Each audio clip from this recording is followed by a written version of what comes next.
I'm not where I want to be, but I'm in what was once a dream. So if I do some quick math, the future equals a dream come true.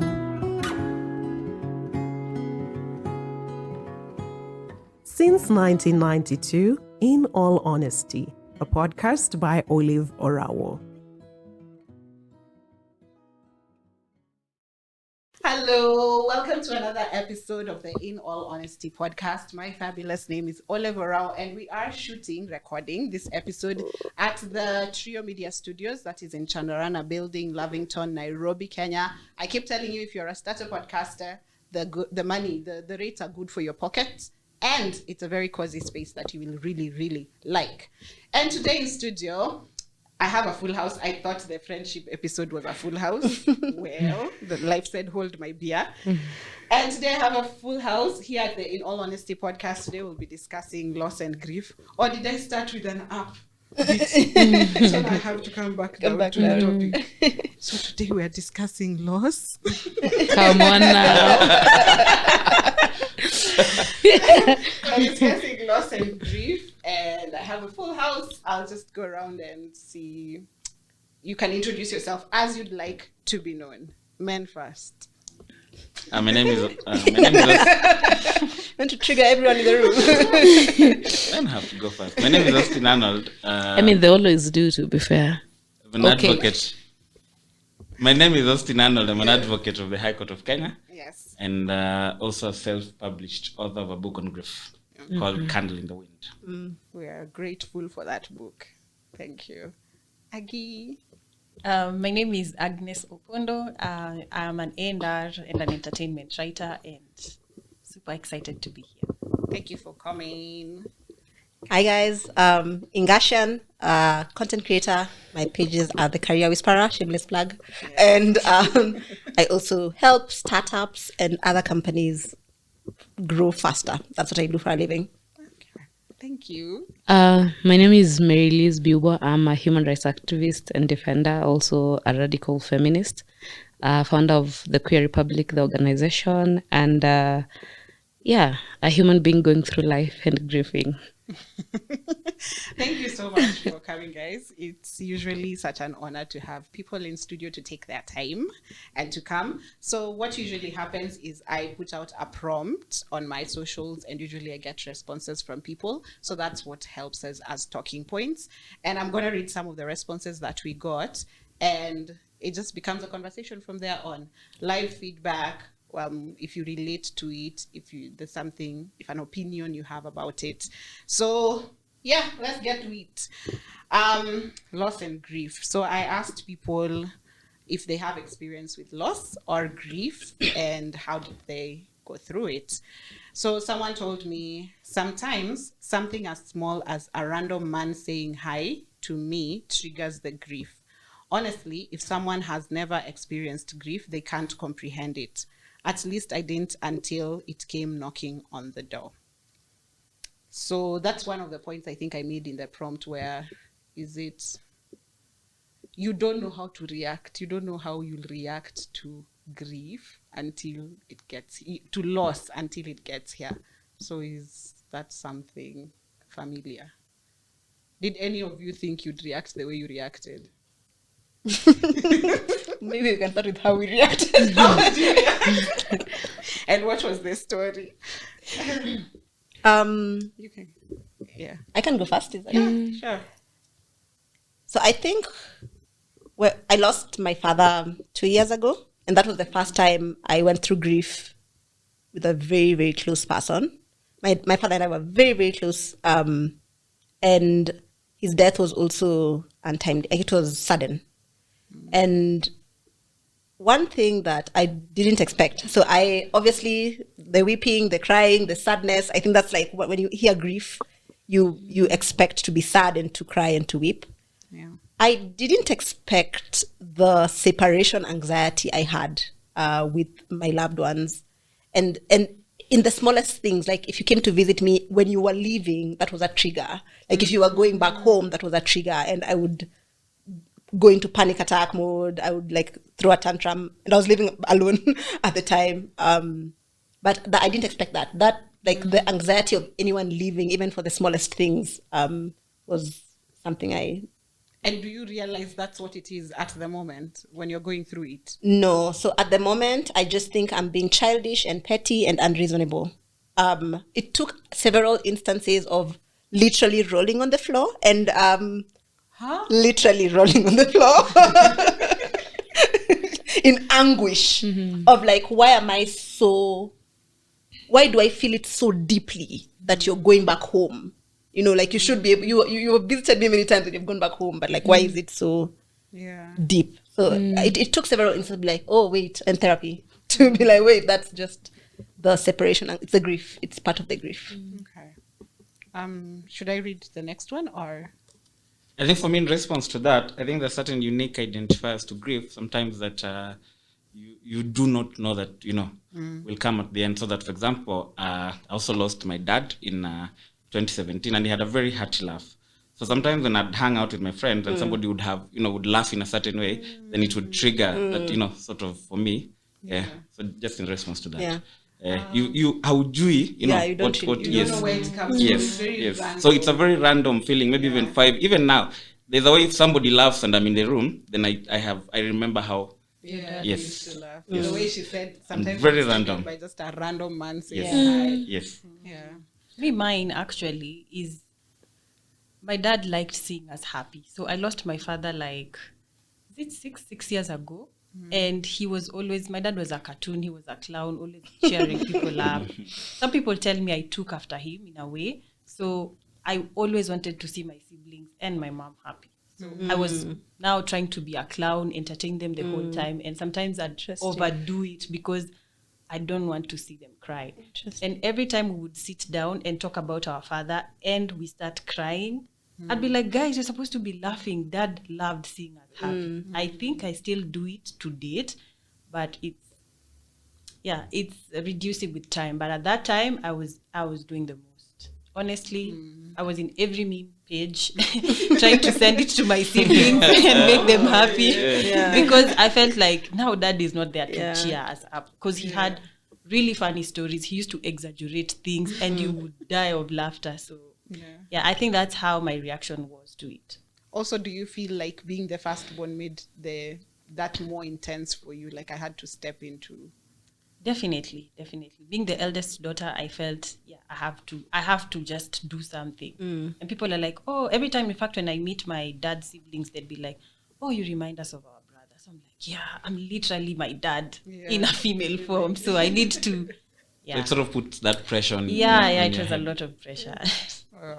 I think for me it's kind of weird because I can speak about grief from a point of death, and then I can speak about grief from losing people in life. And I think for me it's very important to have that aspect to it, because with regarding to grief from death, I was quite close. Being a last born in my family, I was quite close with both my maternal and my paternal grandmothers.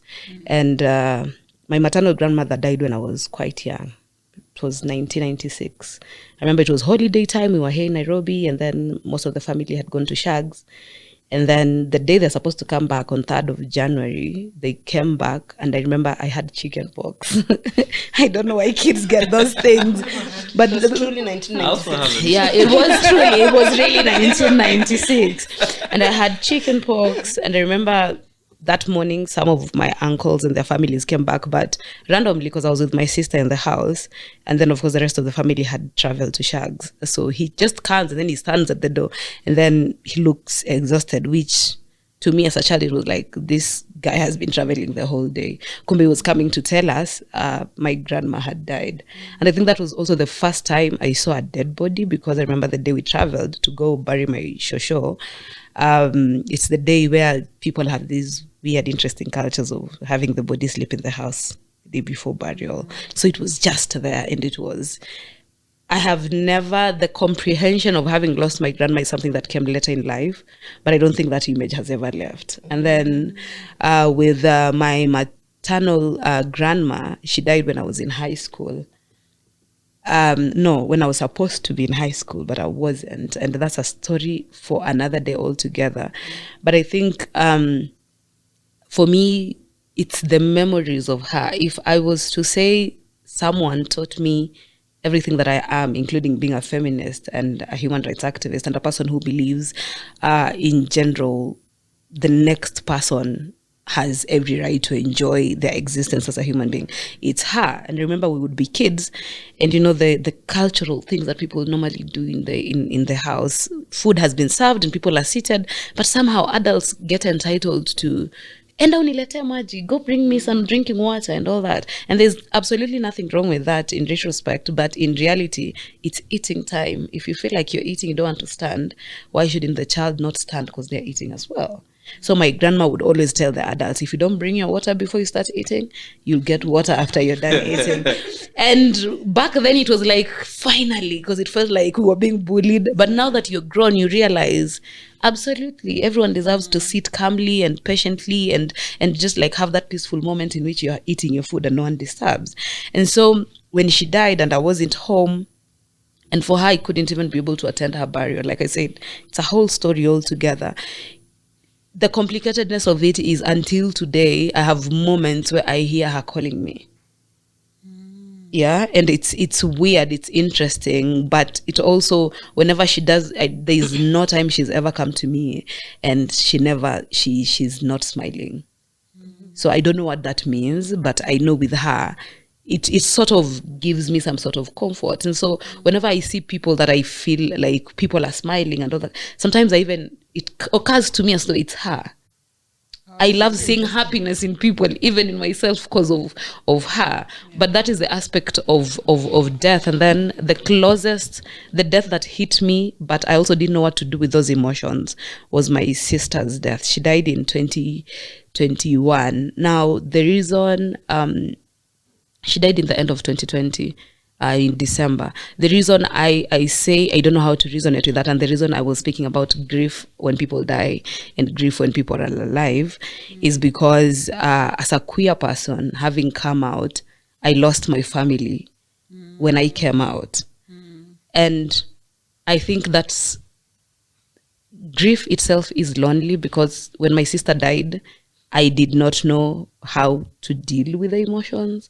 I remember I was told, and like she was saying, I broke down and I was rolling on the floor, and I couldn't understand what was going on, because then I was struggling with emotions of, this person has died. I found out through a person who knows me.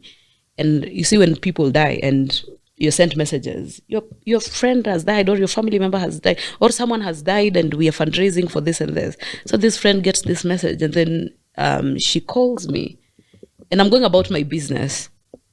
The only core memory I have is the previous night. I remember my partner was around, and I'm a very restless human being for whatever reason. But that night I was overly restless, and she would sleep. She would get in and out of sleep, and she would ask me, "Are you okay? You seem restless." And I told her it was a very vivid recollection of possibly what was happening, but I didn't know. Because then after I learned from this friend that my sister died, I learned that night is when my sister died. And I told her, it feels like something is happening. I don't know how to place a finger on it, but it feels so close. It's like either my sibling or like just someone who is my biological family. But you also have to understand, by this time, it was already going to 3 years since I had spoken to my family. I never even came out to my siblings, but all my siblings consequently also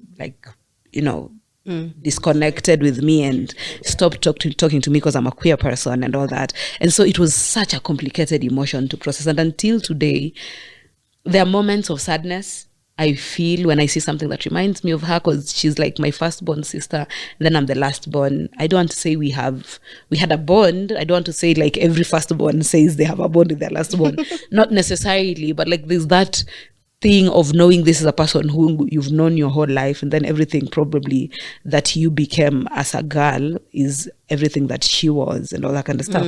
And so looking at it from that point, it's very complicated. But then there's the grief of hearing as though my mom is calling my name and my mom is not dead. And And then there's the grief of hearing my father or seeing someone doing something, or just conversations.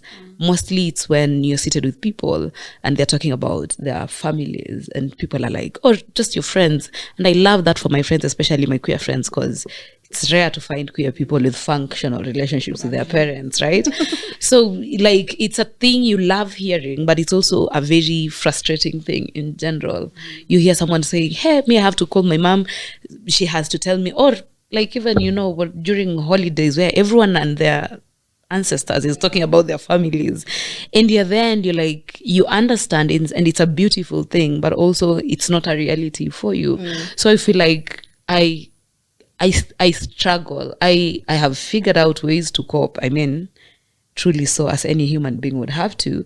But I feel like the reminders are always there. It's when someone talks about their older sister, then I have to move from the grief of losing my parents who are alive to the grief of losing a sibling in death. Or about people, a friend of mine lost her grandma last year, and it's almost as if I was grieving my grandparent, my maternal grandma, for the first time, because it was like, she's a friend, and then I got to meet her grandma, and then her grandma and I had like these beautiful relationships, my queerness notwithstanding, and she knew about it. And so it felt as though for the first time I'm having a real chance to grieve, and it was her grandma, but it felt so realistic to me. It's like, now it's the time I'm getting a chance to probably process what grief like losing my grandma looked like and all that. So for me, the reminders are there. The only struggle is always the oscillation between losing people in death versus losing people in life, and what that looks like. Interesting. Yeah. So you've brought up a point that I've had from people when they say, then they take the chance. You see, like the way your boyfriend has broken up with you, and then you get something happens, and you are now in the situation where you can cry. Everyone is crying. Like, I don't know any matanga. You get the chance now to cry. Compound the grief. Point it. You now have the chance to cry about that man, and no one will ask you. Because people are crying anyway. So is that also an experience? Did you feel like you got to a point where you finally you grieved? Because there are people to date, they tell me, I have a friend who says she hasn't grieved her mother to date. Yeah. So do you feel like you've gone through your experiences of like actual grieving, like accepting now this is Yeah. like the way you did with your grandmother's friend, your friend's grandmother. Mother, yeah. That's now you felt like, I'm now here accepting this, experiencing your emotions without the actual experience of the day of death, the actual funeral. I think for me, what has become of that essentially is I've asked myself so many questions. I've even caught myself asking which grief is easy to deal with. So then when that happened, yes, it allowed me almost like grieve my grandma. But also I had to think of so many things. Like I was telling you, whenever I see this grandma's face, she's smiling. And I look at it, and how I choose to be comfortable with it is she's happy with me.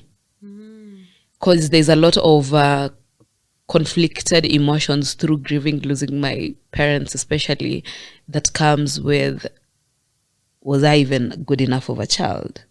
Yeah. Did I even, like, as a child, make my parents happy? And if I did, what was the scale of it? Was it that my queerness gave them all the sadness they could ever experience, that it couldn't matter how happy I made them? So it's just me processing all this griefs that I have to go through, and then like even asking myself, and I feel like I'm at a place where nowadays I tell myself I'm more comfortable with the totality of death. I'm comfortable with knowing we are all heading there, we will all die. And when people die, the only thing I always say is, if it's people I love, I hope I reminded them that I loved them. I hope I lived. I hope I created memories. Whereas the grief of people who are still living, it's the fear, the constant fear that we have our time. We don't know when it will end. It might end in the next 2 minutes. But while it's here, there's nothing that is happening. There's nothing that we are doing. And I might not, and I guess that's the confusion with my sister when she died. Because it's like, there's these things we created, and then at some point, people made choices. Because I made a choice to tell them who I am. I didn't make a choice to leave them. They made a choice to leave me. And what does that look like? And I know you would know. It's why I'm very, very intentional with the people in my life. So essentially, almost projecting, but in somewhat a healthy way, ensuring that when people are in my life, I remind them I love them. And it's not just telling them I love them. I treat them. The way I treat them makes them realize, even without me verbalizing it, that I love them, because then I still have, at the back of my head, I still have to always struggle with, am I doing enough? And I think the most numbing thing is, am I doing enough? Am I good enough that in this life that I'm living, I can be chosen and I can choose people? Because the totality of death is that almost as if I regret, I wish I did better. That's true. Yeah. And that actually ties into, we've had, I think even right now, that's what a lot of us are struggling with, when people are telling us, oh, you know, your parents are growing old, but there's a rift between you and your parents because of things they probably did. There's traumas. There's people you've literally just are not on the same book with, and then they die while you've cosanad. And then now there's just, okay, I wanted karma, but not like, this is, I don't know what to do with this. I shared memories with them. So, yeah, I don't know. That was just a random thought. Let me read the next one. Also with me, presence and a hug from people meant the world to me more than words. I didn't want anyone to say anything. I just wanted that hug and someone to listen to me talk about my memories with the person, I lost. My people didn't hug me, but I got a hug from a stranger. Man, I remember that man to this day. Yeah, those mean a lot. My goodness. Also, when you are a major decision maker in your family, it's crazier. You grieve later when everyone has started healing. Yeah. And I think when you asked the previous question for, is it possible to sort of not grieve? It's almost, in the African culture, the way we bury. So somebody dies, and then there's chaos. A bit of time. Baby mamas, well, everything. You're hosting hundreds of people every day. You're trying to figure out the budget for the funeral, and it's like 2 weeks of chaos. And remember, if you're an adult, you're working. And so in the time when you're being given 5 days by the government, which is ridiculous, to grieve, you're burying. And then you finish burying, then you go back to work. And it's very easy to sort of postpone the grief. And it's even like just by like chance. You need to eat, you need to work. And so you end up just postponing the grief. And then what happens is that later down the line because grief doesn't go away, it just simmers it's like a cloud. It just simmers and then it just bursts out. So I think it is more common than not to postpone the grief. Yeah. And I found that when I went back to work, so I took 3 weeks off of work. When I went back to work, I was, that one for like telling yourself you're a big girl. You have to. Big girls don't cry. Big girls don't cry. And in my first week back to work, I cried every single meeting. Your big girlness meeting. Because when I came back, people are like, "We are so." If the meeting this will start with, we are so sorry for your loss. Then that's the truth. The times when empathy doesn't work. And wept. And if I hadn't, so I ended up taking a career break after that because I physically couldn't work. And if I hadn't taken that career break, I likely would not have grieved. Right. So that helped with the grief. And actually actively grieving. Otherwise, when you say postponing, it's actually coming to you. Yeah. You mentioned in your book, your mom almost didn't react. And I'm worried about our like older people. It seems like they had to move on with life. She now, the minute this man dies, she registers, now I have to do funeral arrangements, I have to do this, I have to do that. And for her, she has to stay in a state of calm. She has children who also need sanity and need their parents even after this. Yeah, then you can go ahead with yours. I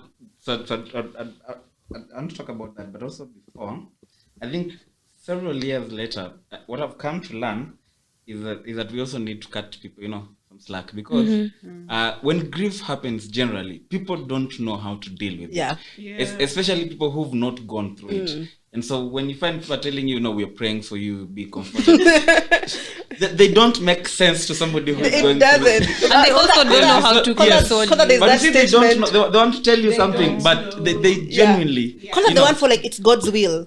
Yes. And you're strong, you'll be okay. Yes, and God will provide for you guys. Oh my gosh. Yes. Oh, you have reminded me, the athlete that died or was killed, we don't know. There's a friend of mine who posted on Instagram something along the lines of, when you're an extraordinary person, the realms, the spiritual realms are not happy with you. Stop it. So he should have been more prayerful. And I told this person that is like absolute rudeness, first of all, but also, if this is the God you pray to, or this is the spirituality you subscribe to, it's nonsensical, because this person has died for whatever reason, but you think they were too extraordinary for the spiritual realm to actually let them live because of that extraordinariness. It doesn't make sense to me. And it's the same concept of people telling you, you're very strong, you'll be fine, you'll be okay. And I feel like, for me, the thing I've learned, and even as a person who, thanks to grief therapy, I've been able to reconcile so many things within the grieving process. It's coming from a point where you postpone a lot, right? But I think, just like you said, there's no right way or wrong way to do these things. There's also no manual for how to grieve. You say, I like to think of myself as a feeler, but I know I've had moments where I was numb. I don't know what I'm feeling. I just know it's hurting. And I can't even explain whether it's the heart that is hurting, whether it's the chest, whether it's the head. Everything feels tight. It's like my body has turned against me, and it's like grabbing me so tight and I can't breathe. And I wouldn't know what that is. But for the longest time with postponing all that, because I felt like when my maternal grandma died and I wasn't around, and there was so much chaos that were happening within like the family unit and all that kind of stuff, I felt like I should postpone that and all that. But through grieving, then I learned all emotions can happen all at once. I can, like she was explaining about being at work and just crying during meetings. And yes, she can be in the meetings crying and she can still deliver in work. And because people have not learned how lonely grief is, but also how difficult grief is, people think there's a linear way to grieve. People think, take time out and grieve. I could take 10 years after the death. And if I am, because the body has to be ready to do that. It's a thing that happens. It's almost a reflex. It can happen when a person dies. It can happen 10 years after the person died. The right way to do it is to always exist in an environment that knows when it's happening 10 years after, there's nothing wrong with it. It's when now your brain and your heart and your body and every inch of your being is now reconciling, oh shoot, this person actually died and they're gone. And it's always the little triggers, like the person who said, someone just says hi and that is it, right? And you will never know when it will occur. But we live in a society that pressures us to, you have to grieve, you have to cry. Okay, I can yell with you guys. I mean, I hear lawyers hire people to mourn and scream and do all that kind of stuff. That's a thing a person can do on command. But am I doing it because it's where my feelings are at, or they're not yet there? And even if I cry today, that doesn't mean 20 years from now, I will not have long episodes of me crying over that death again. Yeah. I know that. But I'm curious where you were I going. I like that talk about the environment, because also Yeah. it's also very important to put yourself in spaces where people don't diminish your grief. Exactly. Because you find a lot of times, and probably not from a point of malice, but people would want to say 3-4 months you're in a room with people and you say, my father did this or my father like this, and they'll look at you as, why are you still going on about this? So you find if you're in spaces where then people diminish, because grief is forever. You 5-6 years, 20 years, 30 years, you find that when you try to jettison or throw away bits of it, you start losing critical parts of yourself. Exactly. So it's sort of, it's like a friend, you say, welcome, let's get along, and then you sort of move. So you'll have good days, you'll have bad days. 30 years, 50 years later, you still, something triggers you, you remember, you put yourself in spaces where if you say something about your father 5, 6, 7 years, somebody's not telling you why you say it. Someone does not find it very weird. That's also something I've come to learn. Or, 10 years later, if you are, having a bad day you're thinking about, and then you say, tell your partner or your friend, then they don't feel that, they should discount what you're feeling. That's also something I've come to learn. And sometimes you discount it. So because of those experiences, you end up yourself diminishing your grief. the grief. I agree. Because you're like, it's not so bad. Like, at least I'm an adult. Or at least it was, there's all, you end up internalizing that diminishing, and then you put it inside because you don't want to talk about it. You guys saying that reminds me. Last week, I was doing a work project, and this person I was interviewing, they lost something, right? And I remember telling this person, you handle yourself with so much grace. It's very difficult to know that this is their, like, adjusting to losing this thing you lost. And now looking back, and when I say that now, she got triggered, she started crying. And I was like, now, as you people are saying it, I feel like I put her in that space of, but you're so good at it, like, you're handling it too well. You're handling it so well. And what maybe she needed at that time was a little bit more understanding, because, this is like a place where you're opening bare, you're talking about something you lost that was so valuable to you. And then now there's this person who's like, Allah, kumbe unateseka. I didn't know. Let me ask you guys, do you feel having gone through grief influences how you treat somebody going through 100%. Definitely. Absolutely. 100%. Absolutely. You don't know until you know. Because I feel like from the comment, the person just wanting a hug. For me, I've come to learn when somebody is going through grief, what I do is just be there for them. Throughout. I tell them, what do you need from me? Can I come be with you at home? Can I, and that's the most important question. That question. What do you need? And then I think the other thing I learned, comfortability with quietness. People think you have to say something all the time, and like most of the time you don't have to say anything. You just have to be there. Sometimes, because grief has to do with loss, these people have lost someone. They need to feel the presence of things and people. So just be there. Just be there. We were speaking with a friend of mine about how the most difficult part of grieving people who have died is when there is hundreds and hundreds, if not thousands of people in your compounds every day. Oh my gosh. But after burial, there's live on the burial day. There's barely a person in your compound. For 2 days post burial, it's just you and your grief. And you didn't feel the loss of this person immediately they died, but in this moment is when now it begins striking. And you realize how much you've lost. And that's why I'm saying, like, the constant presence of people around this person's life, the reminding, the telling these people, I'm here. Anything that you need, assure them, let them know that if they need you, they have a real place to actually ask something or go to, and all that kind of stuff. And I really like the question, how can I be there for you? Because when you read that example of the person who wanted a hug, when I was going through grief, most often than not, I wanted nobody. I'm a very social person. But when I was going through grief, more than anything, I wanted to be alone. And I felt like the people coming to visit me meant that I was hosting. Meant that I had to, like, come out of my shell, and I didn't want to do that. And I think just asking the person, how can I be there for you? And giving them grace. Because often when your friend loses, or somebody close to you loses someone, you want to be there. You want to go there, which is the normal reaction to be there. But sometimes they don't want you to be there. And be understanding of, give them grace and just ask them. Like, I had a friend of mine, who used to tell me, I'm coming, but if I get to the gate, I'll call you. And if you still don't want to see me, I'll put the basket of food at the gate. And then I'll leave. And then Very I'll leave. profound. And I have, That is so that beautiful. was so like personal. Like I was like, and many times I told her I don't want to see you, and she just left the basket of food and she left.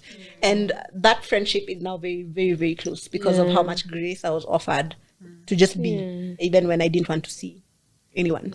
So going through things makes you understand. I'm sure prior to that, you probably wouldn't understand why is someone coming to see you and you're not seeing them, you're letting them live, turn at your gate.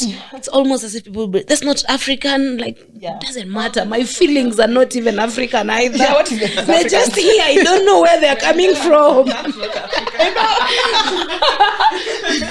My feelings are not African either, because how am I African and they're African and we can't even agree? I'm crying here like a baby all the time. What you mentioned about asking, do you want me to be there? What do you want? I remember when just Ivy lost their father and she came to do a video and she said, sometimes when you ask someone who's going through loss what they want, she doesn't remember knowing what she wanted. Yeah. So that's also something you have to figure out. You might be in a position where I don't know if I want to hug me, I don't know if I want to be alone. I'm just in a state of constant numbness. Yeah. And I think even like more specifically, it was like, can I be there? Do you want me to be there? Or do you want a hug? And you may have assumptions of what they want, and then ask about those assumptions to validate them. Because it's an easier answer. Like, do you want a hug? And I'll be like, yes, please, or not really. But I also think assuring them and affirming them, I feel like, why must people know all the time? Sometimes when they say, I don't even know, tell them it's okay not to know. It's okay. When you know something, just let me know. When you know what you need, let me know. For now, you stay there in not knowing. It's absolutely okay to not know. Because I feel like there's so much pressure to also know. I don't know. I've only lived this one life, and before now I had never lost a parent like this. So now how do you expect me to know what I need? I don't know what people normally need. And that's absolutely okay. Again, like I said, it's the presence, and the thing about presence is that it doesn't have to be physical. It's not only physical all the time. Sometimes presence is knowing. If I scroll through my phone, there's someone I know, I feel I can call them, and even if I don't need them to come, they can listen to me, even if I'm just calling to ramble. I don't know. Presence is also just knowing it feels lonely, and it is really lonely because I've lost these people, but I'm not alone. That's presence. You know, nikizunguka hivi nikitani hivi, kuna watu nitaona, not like literally, but figuratively. Like, there's people you can turn to, and turning to doesn't mean when you turn you see them. Turn to means you're not alone in that sense. You're not carrying all this alone. You're uncertain, you're unsure, you don't even know what you want. But in case you wake up and there's an instinct or something that tells you, I want this person, that person is there. Yeah. But the takeaway here is, please, even if you're a staunch Christian, don't tell somebody it's God. Where was that God when my there's father was dying? Where was Yeah. Because most of the time you're really angry at God. Because I remember the day my dad died, I had just walked out of a work conference and my phone was silent because the moderator was like, keep your phone silent. I get out during my tea break, so many missed calls. Then I just return one call because I'm scrolling through. I want to see, has my mom called me? She hasn't. And now there's an aunt of mine who was like my dad's tightest sister. So I called her back because I felt like she was the one who would. I had that feeling because the last day I saw him, I didn't think he was going to make it. So I called her and I could tell she was crying, and she's like, please just come to Aga Khan because that's where my dad was. And I get there, of course I find my cousins there, my siblings were in school, both of them. So I get there, and on our way back, now of course we saw the body, and I remember looking at my dad's dead body. He had just died like a few hours ago.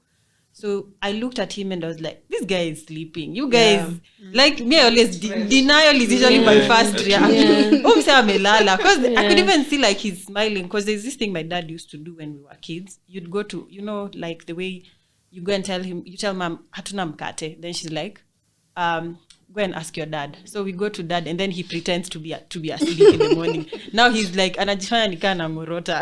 And they're like, Dad, tupatie pesa. So he used to do that a lot. So I'm just like, this is what he does every time. And then now on our way back, there's an aunt of mine who was like, now we are going back to our house, my parents' house. And she's like, let's pray. I dozed off during that prayer because I was like, ain't no way. There's no way I'm praying to someone who watched my dad die. Yeah. And I think what made me so angry about my father's death was how painful it was. You know, this guy was sick for 2 weeks. And the first week he was okay. The second week, he was dying, HDU, ICU. I'm like, bruv, this guy's in so much pain. I'm like, my father was such a good man. He didn't deserve to die this painfully. Yeah. Okay, if we all have to die, his should have been the least painful. Yeah. So I was so angry at God. And when my other aunt is like, let's pray. We are Catholic, so we were praying the rosary. I remember dozing off. And then I'm just being, Aggie, wake up, Aggie, wake up. Like, that was such a nice nap. And everyone is looking at you like, really? Yeah. Sleeping? It's because I'm like, I do not have the time to pray to You this get God. very angry at God. I did Yeah. not. It took me a But while. I feel like that anger is very justified. It's valid. That's interesting. But for me, because for example, I remember when my dad died, I think 2 days later, we go to the mortuary to see the body at Aga Khan. And sort of my mother just says, my Tom, like to me, is this Tom? So is this my husband? And so I think 15-20 minutes later, I post on my Facebook, fuck God. And there's a barrage Christians. of calls and comments on yes. Now you have become an The Christians didn't come for you. You are cursing God. And most of the people who are commenting, they know it's coming from a point of anger. So I'm not picking calls, I'm not replying to messages. Yeah. Like you see. And I sort of then just calm myself down a day later and delete it. But you get very angry at God because You get you so like I pissed. also had that experience of asking myself. I think my father was a very good man. Yeah. So he did not deserve to die in that much pain. Yes. Oh, the shameless plug, Candle in the Wind. Literally, I've learned so much from that book. Candle in the Wind is written by Austine Arnold, and it's basically just him. Amma, you talk about the book. So No, it's just my experience, for sort of a catharsis for me after losing my dad. So the 3-year period. Yeah. So I just detail immediately before he dies, then the dying process, then now. Yeah. But it's a very interesting book. Pick it up. Those who So- read it, Is it the book those you who read it say reviewed? they've enjoyed I've it. reviewed it on my socials. It's a nice book. Yeah. Give me a copy after Should read this. it. Please don't borrow. Buy Kenya. Yeah, of course. By Kenya, build I'll read another response I got. I did lose a close friend last year. I felt it was very unfair that time doesn't stop for me to grieve. I went outside and people were going about their day, and I wanted time to stop for 1 second. A month after he died, I went to the liquor store on my way back. I just sat down on the stairs. I don't know for how long, crying about it. I didn't even take my drink till the next day or hours later. I'm not an emotional person, and I have lost people before, but this specific death took a toll on me. It's almost a year later, and I still miss him, and it's fine missing him. I love everything that he said. He, she, whoever the person is. Yeah. That thing for the time doesn't stop for you. Yeah. You're like, why are you getting married? Like life this year. Like, can you wait? Like, you really want life because your life has stopped. Literally to a halt. Nothing else matters. Nothing else is. You think about There's nothing else. Food has no flavor. Or even if it did, you don't know how to comprehend it anymore. You are just like, that thing you used to enjoy Yeah, is no longer enjoyable. yeah, It's almost like a black and white movie. Like when you're grieving, it's a still When it's mood. dark, it's dark. And so you wonder, where are you getting light to just proceed with life? Like I struggle a lot with that question and still struggle with it. With like, why did life just continue after my life stopped? In his book, actually, he mentions an instance where your friends come over and to them it's a road trip. Yes. Yeah. And it's just a good And going people for are the drinking bar. and listening to music and they come. Are you okay? Yes. Yeah. And your world has literally stopped. Yeah. It's really quite something. Me, I remember going back to work. I was lucky to have like almost more than a You month had a good period. to grieve my dad. And me, when my dad died, I didn't postpone it. From the minute it hit me, he's gone. Which You was like started by sleeping I just during started prayer. crying. I would cry. And then when you woke up, Niliamka kutoka maombi nikaanza kulia. And I cried myself to sleep every night since same. then. I cried myself. In fact, I remember I used to dream all the time that my dad was okay. So we dream like a dream where we've gone to Aga Khan, the doctors are telling us, oh, sorry, it was a mistake, he didn't die. That used to happen a lot. Yeah, Or a dream I've gone to the hospital and he's seated out there and he used to call me mom. So it's like, hey mom, sasa. And he would always compliment my dress. My dad was a true woman. He would easy a girl toto mnaitwa zinawaigiza box. My dad did that for me since I was a child. You know, so kuna I am baba so anaweza kukwambia kitu sahi. I am so unfaithful. Hi. So this guy would sing songs for us. He would compose a song for you because you look smart. Oh, I love that. Sing and dance like literally. Oh, that's so beautiful. So now he died in November, so I took some time off. Then our HR was so nice. She was like, just take the time off. And our company used to close mid-December. So she told me there's no need to come. You just extend the leave, then we'll cut those days from the following year. God bless her. So she's called Salome, the best. Salome, this is for you. Shout You're out a real Salome. one. So I come back to work in January. Yeah. And I find a lot of things have changed. Yep. And these people are offering me a promotion. I'm like, I just lost my dad. I wanted him to be alive and witness see that this and clap for promotion me and because he'd progress sing for and- me, he'd dance around Yes. for me. And what are you telling me? What be do you so happy mean? for you, What yes. do you mean the company is moving on? I was so angry. I'm like, maisha inaendelea tu. Me, I wanted the world to stop. Stop. Yeah. My number one true love died. Fucking stop. Just stop. Yeah, for a And minute. Then, yeah. So the world not stopping, I totally resonate with that.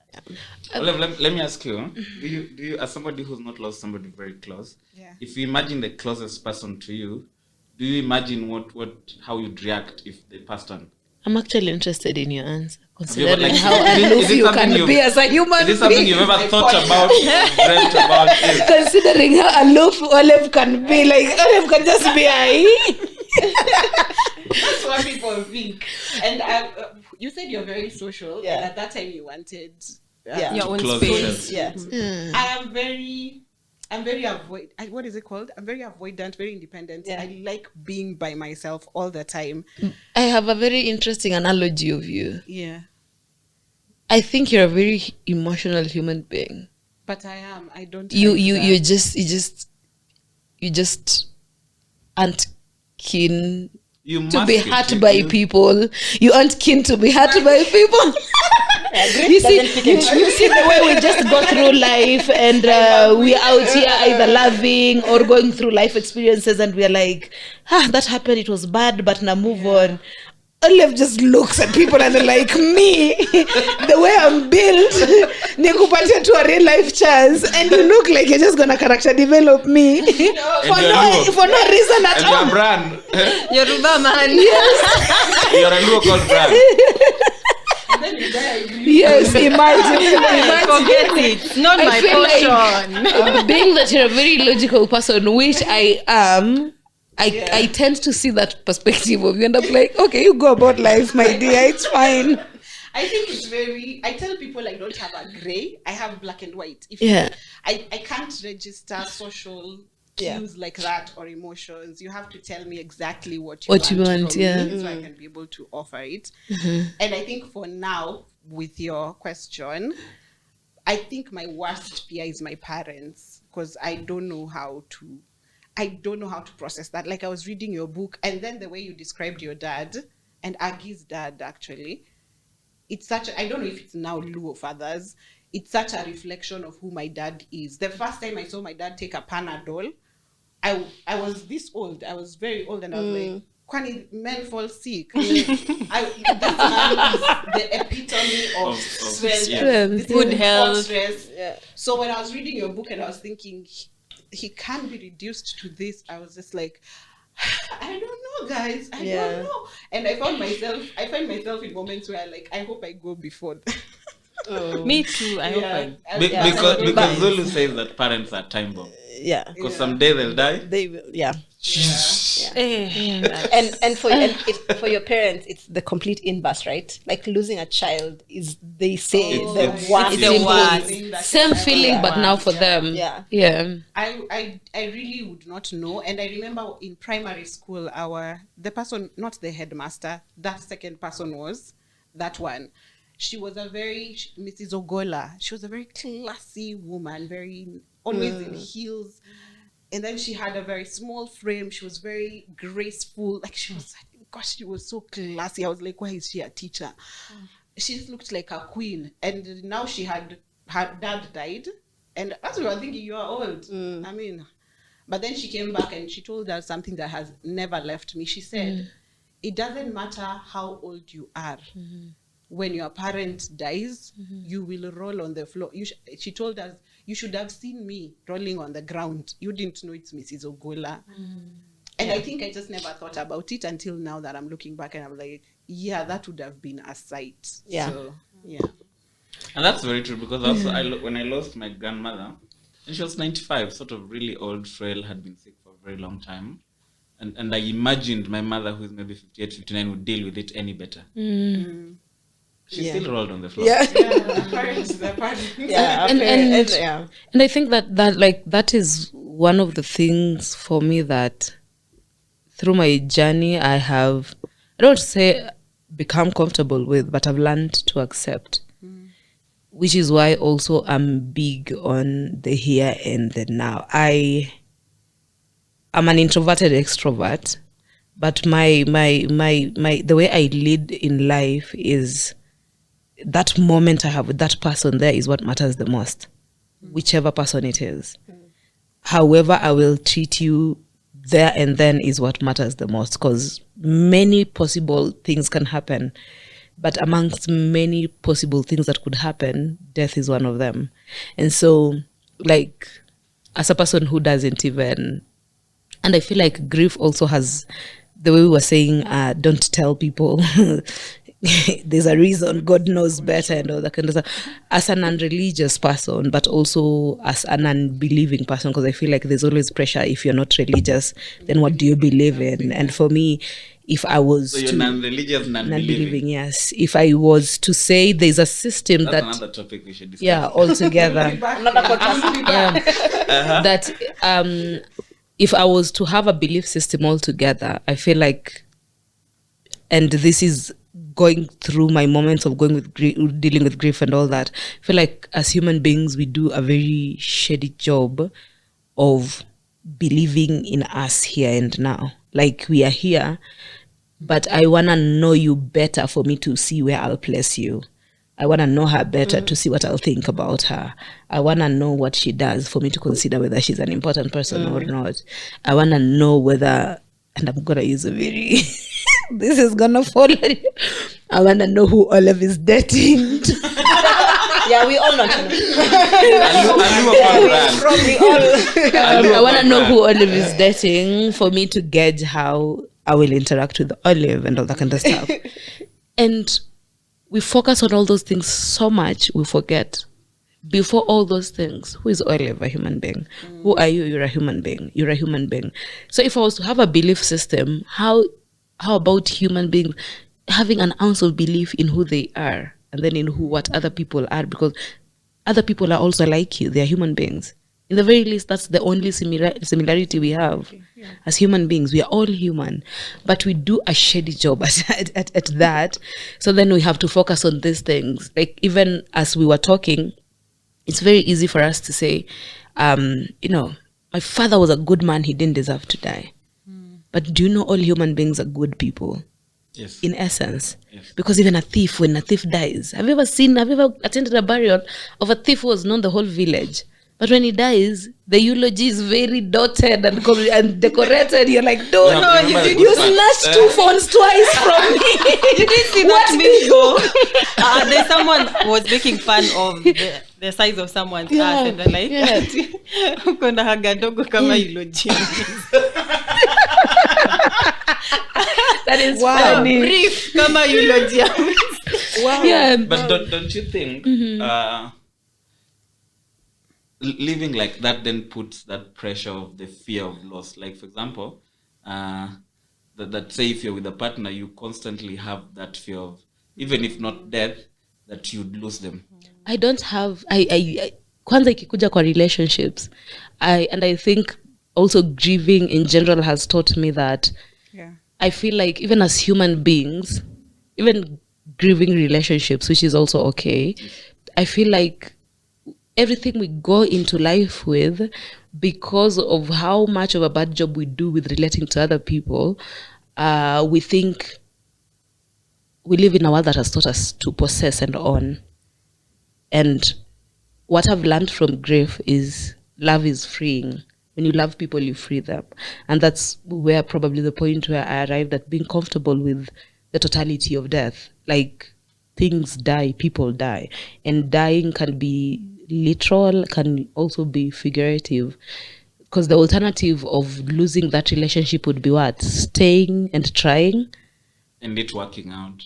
Or maybe not. We all literally will never know anything that will happen the next minute from now until it happens, right? And I'm a human being. I don't have any spiritual powers possibly to know I know how tomorrow will turn out, right? In fact, when we think about life, in retrospect, many things are about things that have already happened. It's dreams of things that either you've thought about, you've envisioned, but never really, the future would look like this. And that's why we are saying, don't tell me there's a reason, God knows, because you're literally forcing me into a situation where I'm 10 years later through grief, and now I'm saying, now I understand. Probably I will never understand, but I will never know that either. But I feel like there's so much to understand about people and to learn about people that if we paid attention to the here and now and what we do with our life here now, but also how we interact with people, then death will still be painful because there's no way to escape that pain. But what I've learned also, when you enrich your experiences with people, deaths, it's easy for you to grieve and still see the celebration part of it. It's easy for you to say, I knew Olive, and Olive was a nice person, a jovial person, and I had experiences with Olive, and this Olive is gone. Literally, no one could have controlled that. And I'm so sad that I'll never continue sharing those memories with Olive. But I'm happy that when I had the chance to share with Olive, I shared with Olive, and I lived in that moment. I like saying, I do agree. And she sees I post a lot. I normally say, no matter how hard my life is and difficult right now, even if I died today, I know I lived. Because I might be sad, I might be going through a lot of things, emotions, sickness, and all that kind of stuff. But I know I never once postponed the feelings, the emotions, how I treat people. I never said I'll love you tomorrow when I feel better, because I don't know if I'll feel better tomorrow. I know that now I'm feeling bad, and I can feel sad, and I can still assure people that I love them. Yeah. I do agree to some extent. I agree. It's a two-edged sword where with relationships, the more you invest in the relationship, the deeper the relationship. And I agree that when someone does pass away, there are moments, like with my dad, there are moments where I felt peace, because I feel like we didn't have unfinished business. Like I had all the conversations I needed to have with him. I spent as much time as I could with him. My relationship with him was very rich, and I really, really cherish that. And I'm glad that was like that. The other edge, the other side of the sword is now me and him were really, really close. And so death is more painful. Yeah, you miss that closeness, so it's like, and all that. You have too much love with no one. Yes, exactly. Yes. So it's like a gap that it's now a huge hole in your life. Because it was a place you had put someone and watered it, and then it was a forest, and now the forest has been burnt down. It's a two-edged sword but I think it's better that way. When I think about would it have been easier for me to not have been so close to him? I agree that The answer, it's better that you were close to him. And that it like broke my life. Like, it's better that it went that way. Yeah, because would you really have it any other way? The answer is No. almost always no. Which is why I was saying even with the relationships, it's where you can stay longer, and whatever it is that would have made the relationship break continues happening. Then if it's hurt, then there's the part, the problem about any kind of relationship we have in life, which also reflects with the dad, perfect relationship, and so she misses that. But now with my father or my parents, worst relationship, I don't miss that, but I still have to grieve every day. And it's a constant reminder of, you wake up, you dare look at yourself in the mirror, what you see is this person who, no matter how confident I am in myself, no matter how much I love myself, no matter how much I believe in myself as a person, no matter how much of a good person I think of myself to be, I'm still this person who maybe wasn't deserving enough of the parental love to that extent anyway, right? And those are the realities. So in moments where something like death happens, it's not like pain won't be there for me. It's going to 6 years now. Pain will be there. In fact, a lot of pain, because unlike her, there'll be a lot of unfinished business, right? So I will go through that pain, but I also know the reality is I can't say may my parents stay alive for as long as until we talk about things, because even the efforts that I put now or I try to pursue now to talk have not worked. And it's okay. And sometimes it's okay to make decisions, bad or good. Like the totality of it is, it's okay. But say if something were to happen, or say there is something happened to your sister, did you get that feeling of you lost time? I did. And then that's why I was saying, you could have worked, that's why I was saying it was very conflicting, because I did feel that way. And it took a lot of people who stood, because that's not even something, I've never even talked about it on social media, not even once. I didn't know. I felt like I was an imposter. I felt like all the feelings I was feeling were wrong. Yeah, because I was like, this is my sister. I never even came out to her. After she found out that my mom had thrown me out, she never once reached out. She never once asked, are you okay? Yeah. This is me, a person who still has to deal with the pain of being homeless in the streets of Nairobi, where I have family all across Nairobi, right? So I'm having these conflicted feelings where I'm like, you even feel like, was I right to choose myself that way? But in that moment, I wasn't even choosing myself. I was going through the shit part of life, right? And none of them showed up. And so my sister has died, and I'm feeling the pain was, I was numb. I was feeling it. I was numb. I didn't know how to process what was going on. And then there's the feelings of feeling like, do I even have a right to feel this way? They say when people die, they see the world, right? If she's seeing me now, is she even acknowledging the feelings that I'm having? Because I'm feeling so sad. I'm in pain. I'm feeling like I lost a sister, and I feel like, because by the time she was dying, it was going to 3 years. Like, maybe not much would have happened even if we were still together and intact. But does she feel like she lost anything with me? Because I feel like I lost something, but I also feel like I'm not entitled to that feeling. So it's confusing. It's a lot of things. Regret will come. Even in the best case scenarios, there's still a regret of, I wish dad still stayed so that we can continue having all those good memories, right? So regrets will come still. And there are moments, I'm sure if she can speak about it, there are moments even when she knows she had a very rich relationship with the father, there's still moments of doubts that come. Did I love my dad enough? Did I show up for my dad enough? Did I do enough that when dad went, dad knew I loved him regardless, right? You still ask yourself. So you will never be sure. There is no script that will say, I am sure I did the best that I can. So there's the worry the other way around. Yes. Not only that. What's my last memory of this? It's not it. Memory of me.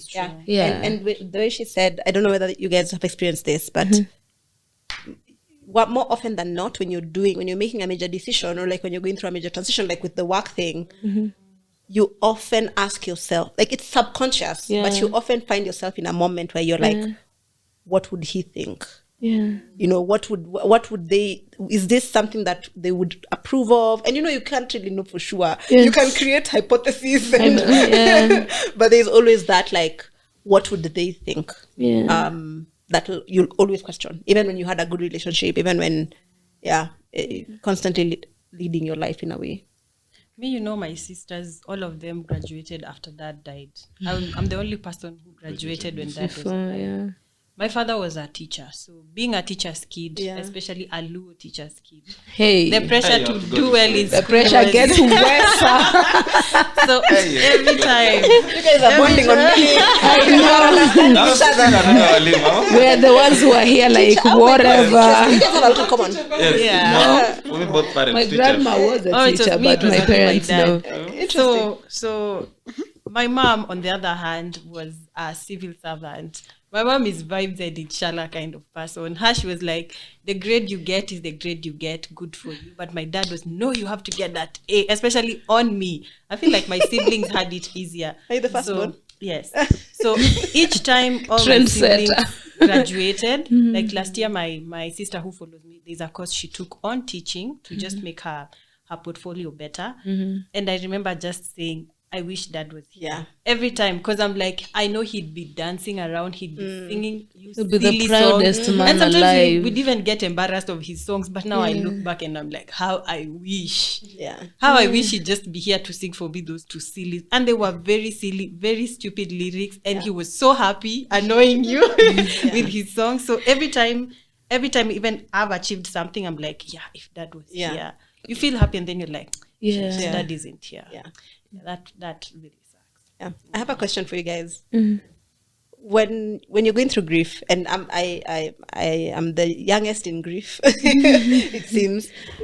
I find that sometimes I can't separate pain that is grief and pain that is an experience. So if I go outside and then the shopkeeper talks to me badly, there's sometimes I feel it so deeply, and I can't tell whether it's a grief trigger. Is it because my dad is not here? Why are you not being so nice? Why you being so mean? Is it because I don't have a father? Is it because my father? No, it's actually a thing. It's actually really a thing. It's actually a thing. It's a real thing. We were actually laughing with my friend because she is a biological parent orphan, and then her grandma is the one who brought her up as her parent, her guardian. And so it was a running joke, and you see, it's during the moment where everything is happening, so it was a running joke to laugh about and all. But she kept on saying, hey, you're raising your voice and I'm an orphan. I don't think you should be raising your voice to an orphan. And it's when you look at it in that moment, it sounds like it's funny, but literally that's what many, I think you even tried to highlight it earlier, where you were saying it's like everyone acts like they know what is going on, and literally no one knows what is going on. And then for you, everything now is tied to that grief. It's just your lesson. Wamemaliza sweetie kwa meza. Okay, is it because my dad is not here? Babangu angejua. Yes, because like if my dad was alive. Ati wasichana wa Nairobi mnavunja watu roho, amjali hata kama ni orphan. Exactly. Like it's you relate everything, whether it's a sad thing, whether it's a random thing, and that shows you how grief is just always there with us. Sometimes it catches us in moments we can make jokes about it. The memes part where you were busy looking for memes because I the more you made that joke. You know, during my speech for my dad's funeral, I was so hell bent on having people be happy. In my head, I'm like, we have to celebrate this man. Yes, it hurts, but I even made a joke in my speech. Do you know no one laughed? And I was just there like, Aggie, you probably need therapy. But I think it's very true. The early stages of grief. I think subconsciously you imagine everything is tied to it. Anything that happens, especially something major, an uncle has done something, or a friend, you feel, hey. But trust me, it's not. They probably don't even know you lost. They don't it's even. Just your view of Sometimes even at work, I'm like, my dad did not die for you to be treating me like this. You know, also in reality, that's the moment where if you're having complicated feelings, your dad would be there to hug you. Yeah. He doesn't have a solution, but his hug was the comfort you needed. Or So maybe so that in that moment it's actually you saying there's someone I knew pretty much all my life who made all these burdens of life much easier to carry. And now that person is not here. And now I have to think of why have I missed the sweet? But why is someone disturbing me at work also? Yeah. But why did the Kibanda man speak to me badly today? Of all days. It's because the way people were shamed in high school. Yeah. When people are big, like if something happened and someone was triggered by something. Yeah, they people cry shamed you about Sautalia. Wendo wa kwanza. and it was just or even in mchongwano hata no wonder mamako alikufa. And Kenyans project that thing all the time on social and media. it's really bad. Watch TikTok when Kenyans are coming for someone from a different country who is talking about Kenya. Okay, now say it but without crying. I'm like, why are you telling this? Okay, I get it, but like, why? Kenyans really like to make people and you see it's general. We like making people feel like say it without crying, but maybe the best way I can say, maybe the tears are what are saying the best what I'm feeling. It sasa iseme lakini bila kulia. Let me tell you guys a funny story. Well, maybe it's not so funny, but when are we pausing? When we were planning our wedding, we had 2 venue choices. And I had a top 1 choice and a second choice. Yes, Both venues, I chose them. I said, these are my 2 venues. This is my number 1. If this is not available, we'll go with number 2. And my husband's family chose venue 2. And to tell you, it was like it in my heart. I was like, is it because my father is not here to defend me? You, because you have your father, can fight for you. Me, where's my father? I felt it so deeply. I can't even explain. I can imagine. I was just like, I don't even want to get married. Yes. I am. Panyeni wedding mnite. Plan it, call me. I can imagine. it's so bad. And I was like, later I was like, I am the one who chose. Both venues were my choice. Why am I so bad? Why am I throwing a tantrum? But then there's something, I think it's Austine who said that, yes, you said, even if it's someone you're not talking to, you want them to know when you need to talk to them, they'll be there. Yeah. I think that's I move with life every day scared. If anyone I ever know dies, I don't know how I'll handle it. Yeah. Because I'm very horrible with communication. I don't reach out to people. Yeah. I am just over there existing alone.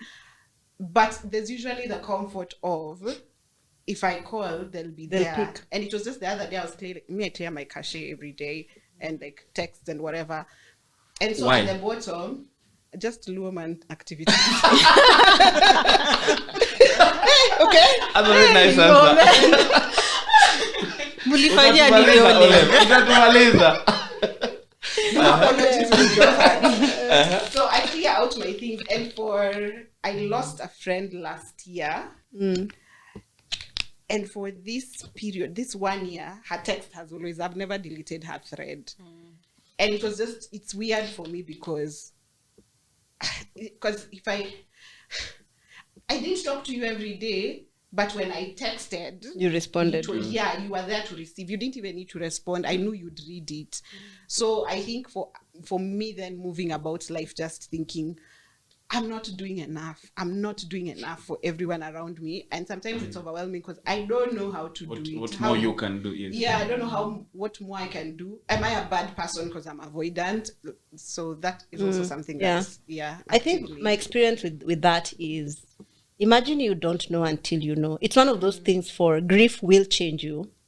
And grief is a necessary thing for human evolution. Like, I think when you go through grief, the way you interact with the world shifts. And that shift cannot happen until you go. It's like something that, because you haven't experienced it, you shouldn't live life with this pressure of, oh my gosh, in case it happens, then I will have not done this or done that. Life experiences will organically adjust the way you are. Yeah. And that's okay. Sometimes just giving ourselves grace to be like, because I'm not a mother, I can never understand and I can never be present for my friends who are mothers. Yeah. But when I do become a mother, it will adjust how I show up. It'll adjust. And so I can't now start putting my brain in the head of what mothers are like. Yeah. So when and if that happens, it'll organically adjust who I am. It'll adjust how I show up for other new moms, etc. And that's how I just think about grief. And just like living life in a way that is authentic to you. Yes. And the life experiences will automatically change. Yeah. I also But think you said like something very interesting also. Is it sort of the way somebody who's never gone to therapy would tell you, why would you sit down with somebody Exactly. and then pay for it until you Go go through to therapy and then it changes you completely. Yeah. there's something Yeah. about it. So And you can't fake it. You can't curate it. You can't be like, now let me put my head in the space of someone who has gone through therapy. You just have to go through it. yeah, It's but up to me you. I also think life is happening to everyone. Yeah. Me, I extend people so much Grace. grace. If Exactly. you don't talk to me for a whole year, me, I won't judge you. As long as we don't have a fallout, maybe you did something that made me cut you off or stop talking to you. If you call me even after 2 years, I'm like, hey, what's up? Nataka twende wapi? I'll pull up and show up. Because I think even for me, I also struggle to keep tabs with. But I do have relatives who are so good at it. There is a cousin of mine who always checks up on everyone. And surprisingly, he's a guy. Yeah. He checks up on everyone. Cliff will call you. I don't think a week passes without us talking. And he's always the one calling. And I'm always like, I feel so bad sometimes. I'm like, hey, Cliff, you're always checking up on me. He's like, even when you're talking to him, he's like, oh, I spoke to so-and-so. She's okay. Do you know Nani gave birth? How are People you are keeping even up with giving birth. everybody? Everyone, yeah. And still living your life, going to school, getting money. Adulting, paying rent. Gifted in that way. It's a And gift. They come and like meet us where we are. Yeah, at. where we are. Yeah. But let me ask you again, interesting, sorry to cut you off. Do you feel, even though you extend people grace, that there are people you are entitled to their, say, being there for you? So that, say, for example, I'm saying, maybe my example is, like when my dad died, the people I felt should have Should been have been there. there. and Because the people I would cross oceans for generally. And they were not there. So then I felt then I had to cut them off. Yeah. Because, Now there was you know your true explanation. friend. Yes, there was no explanation to them not being there. Yeah. You see, that sort of thing. Yeah. So if I was to extend them grace, it would make me a good person. But I didn't, because I felt I was entitled to their... I know that Do you feeling. have that feeling? Did you, You know, did you guys before- have that feeling? I feel Before like my dad died, sorry to cut you. Before okay. my dad died, I read a story when Biko wrote about losing his mother. And there's this part he talked about how there was a certain friend who was not there for him. And he felt so hurt. And I remember saying, exactly, you are supposed to be there. And then now when my dad happened to died, you? there's someone who did that to me. And I held on to that grudge for so long. Because this person, not even a call, not even a text, nothing. And I could see him because I had posted, like the way WhatsApp status, you put maybe like the tribute, whatever, the pay bill for kuchangisha, zilch. And I could see him. See, He views, but he's not doing anything. And I was so hurt. And I noticed I was the one who was hurting because this person, after all that, he called me. He's like, hey, Aggie, can you lend me money? Them, they're not feeling bad. In jest, is he a Luo man? Yeah. Definitely. so let's don't be low man in it. but grief Yeah, does but change I'm your saying, relationships. yeah, me, I extend people grace. If someone feels entitled to me and I wasn't there and they let me know, I think You'd understand. I would different, understand. yeah. I really extend grace to people.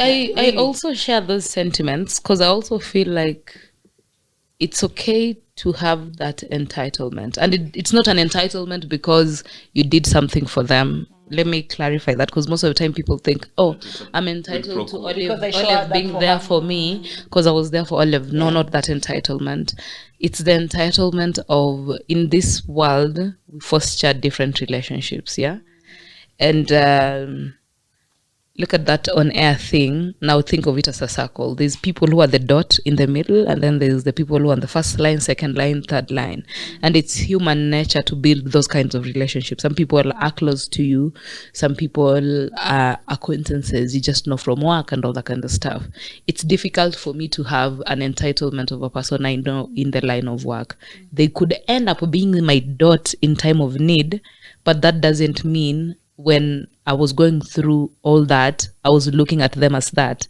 It would mean the people who are like your dot. These are the people who, like, if you died today, ask yourself interesting questions like, I live alone. If I died today in my house, how long will it take before I'm found?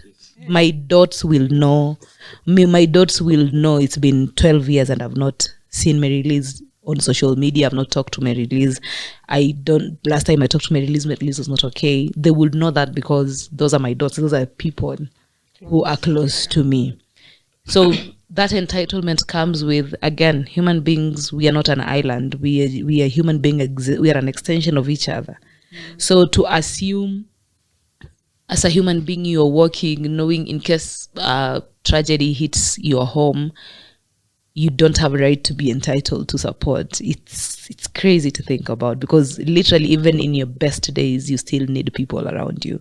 You're entitled to people. It's the same people you call.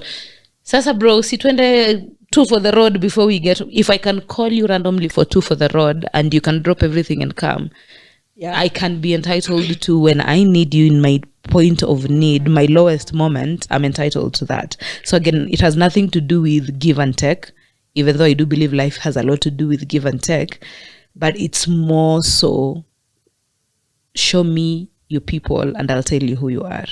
Yeah. In my defense. Can I know my offense? Before I read Arnold's book, I can go read that book. Before I read Arnold's book, I don't know if, maybe I have the privilege because I haven't had that sort of loss. But what tragedy to other people do for me is, I don't know, I would freeze. Like you say, the way your guest started crying and you don't know what to do. So that was me before that book, where, and I think I go into overthinking, where I'm thinking, if me, it had happened to me, maybe I wouldn't want someone to be here with me. Or maybe people would be overwhelming. Right. So I get into that space where I'm just now frozen, where I'm like, am I one of the people bothering you if I'm texting? I think you're someone close who I want to show up for, but do you think I'm someone close? You're my best friend, but am I your best friend? Yeah. I get that, yes. So you're in a moment of just freezing. But after reading the book, I realized just show up. So it was it's more for you. It's more a you thing than we spend a lot of time assuming what would she want. But that is not the thing. The thing isn't what she would want. The thing is, do you have a relationship? Even if she wanted something, she would ask you. And then the other thing is you and your responsibility. What do you feel like you should do? Aside you questioning, what would I have done in this situation? Or what can I do? I've frozen. The question is, do I feel like I need to do something? Yes, then do it. And the entitlement comes from there. It's not a thing you're expecting, but it's a thing that should naturally. It's the same way people say, our parents like using this line, I'm your mother. Do this, I'm your mother, I'm your father, right? Exactly. It's that somehow the connections you create with people earns you that entitlement. It's a thing that happens. Something you said earlier, that you felt like a fraud. Was it you? Yeah, yes. I felt like a fraudster. For feeling those feelings that I was feeling. So and for me, it was the same thing. When I lost my friend, I was like, if someone goes through her call log, you can't see as many calls. If someone so I wrote about it I just wrote like a nice piece on TikTok and posted, and I didn't think much about it. But then when it started getting traction, I was like, wait, the family will think I'm using just by imposing. I was now just completely worried, because I was just like, so you've gone overdrive. From outside, no one can see any sort of relationship with this person, but literally I'm having sleepless nights. I'm waking up in the middle of the night, I'm sweating.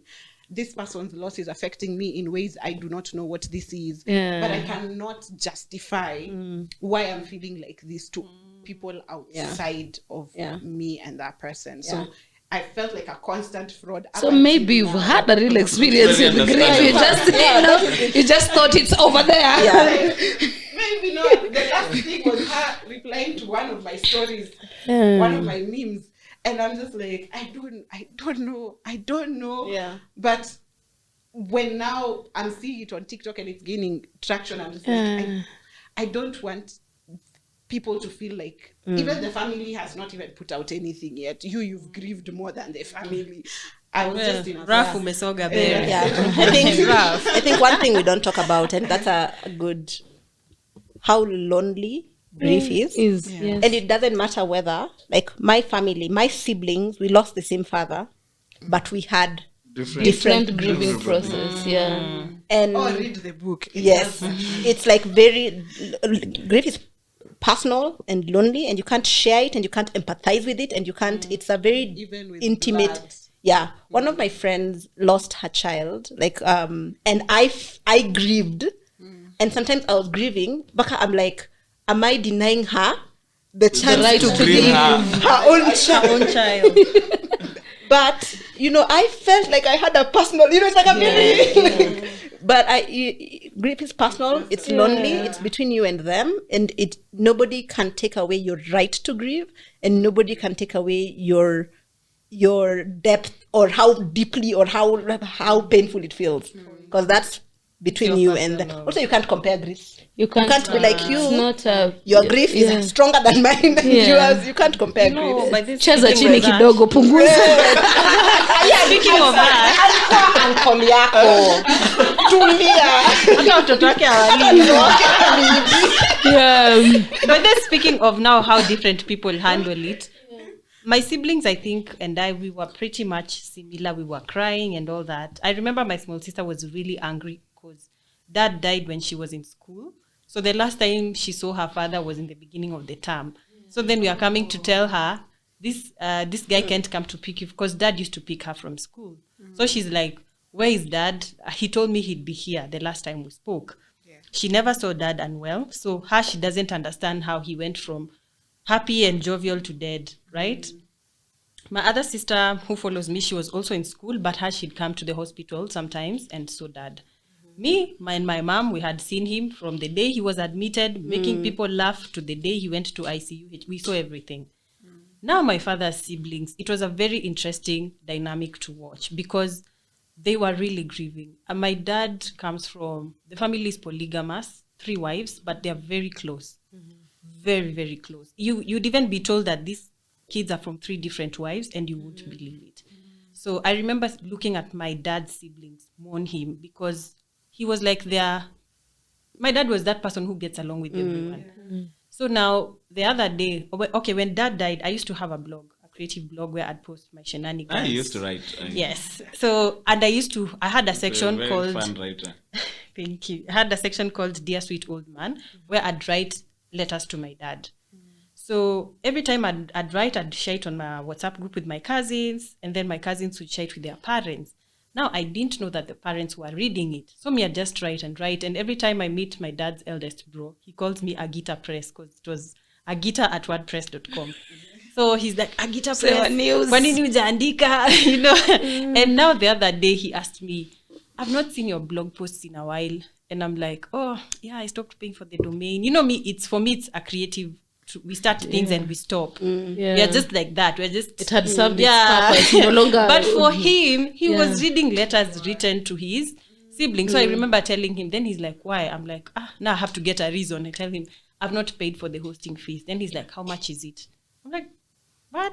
No, that's not the even point. If you pay for it, I don't want to. So every time I meet him, he's always asking. And maybe I might bring back that segment just for him. Yeah. Because I realized that for him, that was how that meant something. He was grieving his bro. So just watching different people also, I took a lot of time to observe people, even in my own grieving, because I was like, maybe I need to also understand what other people feel. Yeah. And his friends came and you'd hear them talk. My mom is very gangster.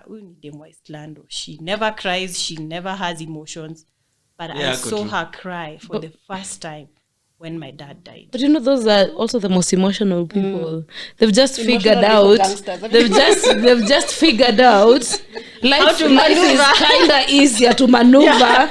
Hizi feelings ukizipumzisha kidogo kwa sababu ukianza kulia uta spend more time crying because a lot of things are making you want to cry anyway. But when they get the outlet, hey. Grief is very lonely and very personal. Very lonely, it's very That's personal. sort of the advice I generally always give people. Allow yourself to go through the emotions in your All own of way. them, yes, and In your don't put own way. time limits to Yes. it or anything like that. Because I remember even for me growing up, I was so detached from emotions, right? And it's because with traumatic experiences, you'd rather not You disengage. Think. Yes. you'd rather friend. disconnect completely. Mtu hata akiongea hizo vitu, you catch yourself either leaving the conversation or you're the one now to bring a meme. You're talking about something serious, but you can't resist just bringing something to laugh about and just forget that serious topic. Then therapy hit when I was in the pits of everything, literally. And that's where you learn, feel. That's literally the only thing every human being is born knowing, to feel. That's why kids cry. Immediately they're born, the first thing they do is what? Cry. It's because they're feeling. All of a sudden they're in this cold, cruel world. And they're like, to the world. I wasn't ready for this traumatic experience. from there how you develop Traumatic experience. yes, and from there how you develop as a human being is based off of feeling. You're a big mass of emotions, good emotions, bad emotions, ugly emotions anyway. So allow yourself to feel, give yourself that permission all the time, so that if you feel sad, you just say you feel sad. If you're not okay, tumezoea habari yako mzuri, good morning to also who came up with the greeting good morning. The pressure to just say it's a good morning. Yes. And then when you answer what's so good about the morning, people are saying that's so rude. I was just asking. No, it's not. Like literally I'm having the worst morning ever and you're here pressuring me to have a good morning.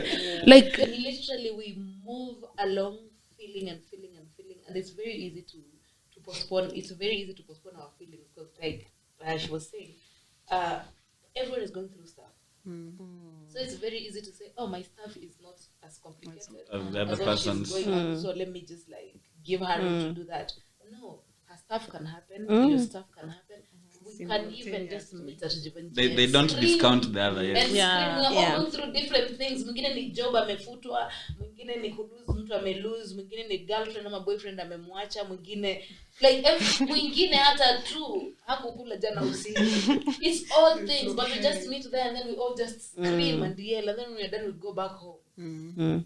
But I think you also need to extend yourself the grace of understanding that somebody else's pain does not discount They're your not pain. the same, Because when you're at a point of grief, somebody can even tell you, me babangu alikufa nikizaliwa. And then now you start feeling, You at least you grew up when you're 25. it's such So an you're not very African careful. thing. If you're not careful, then you Wewe begin to kwanza hiyo discount wewe si wa your kwanza. Wewe si wa But kwanza. then in therapy, and that's why I'm sure if you say your therapist is a good therapist, it's because I've been to therapy and there's therapists who tell you, I also lost my dad.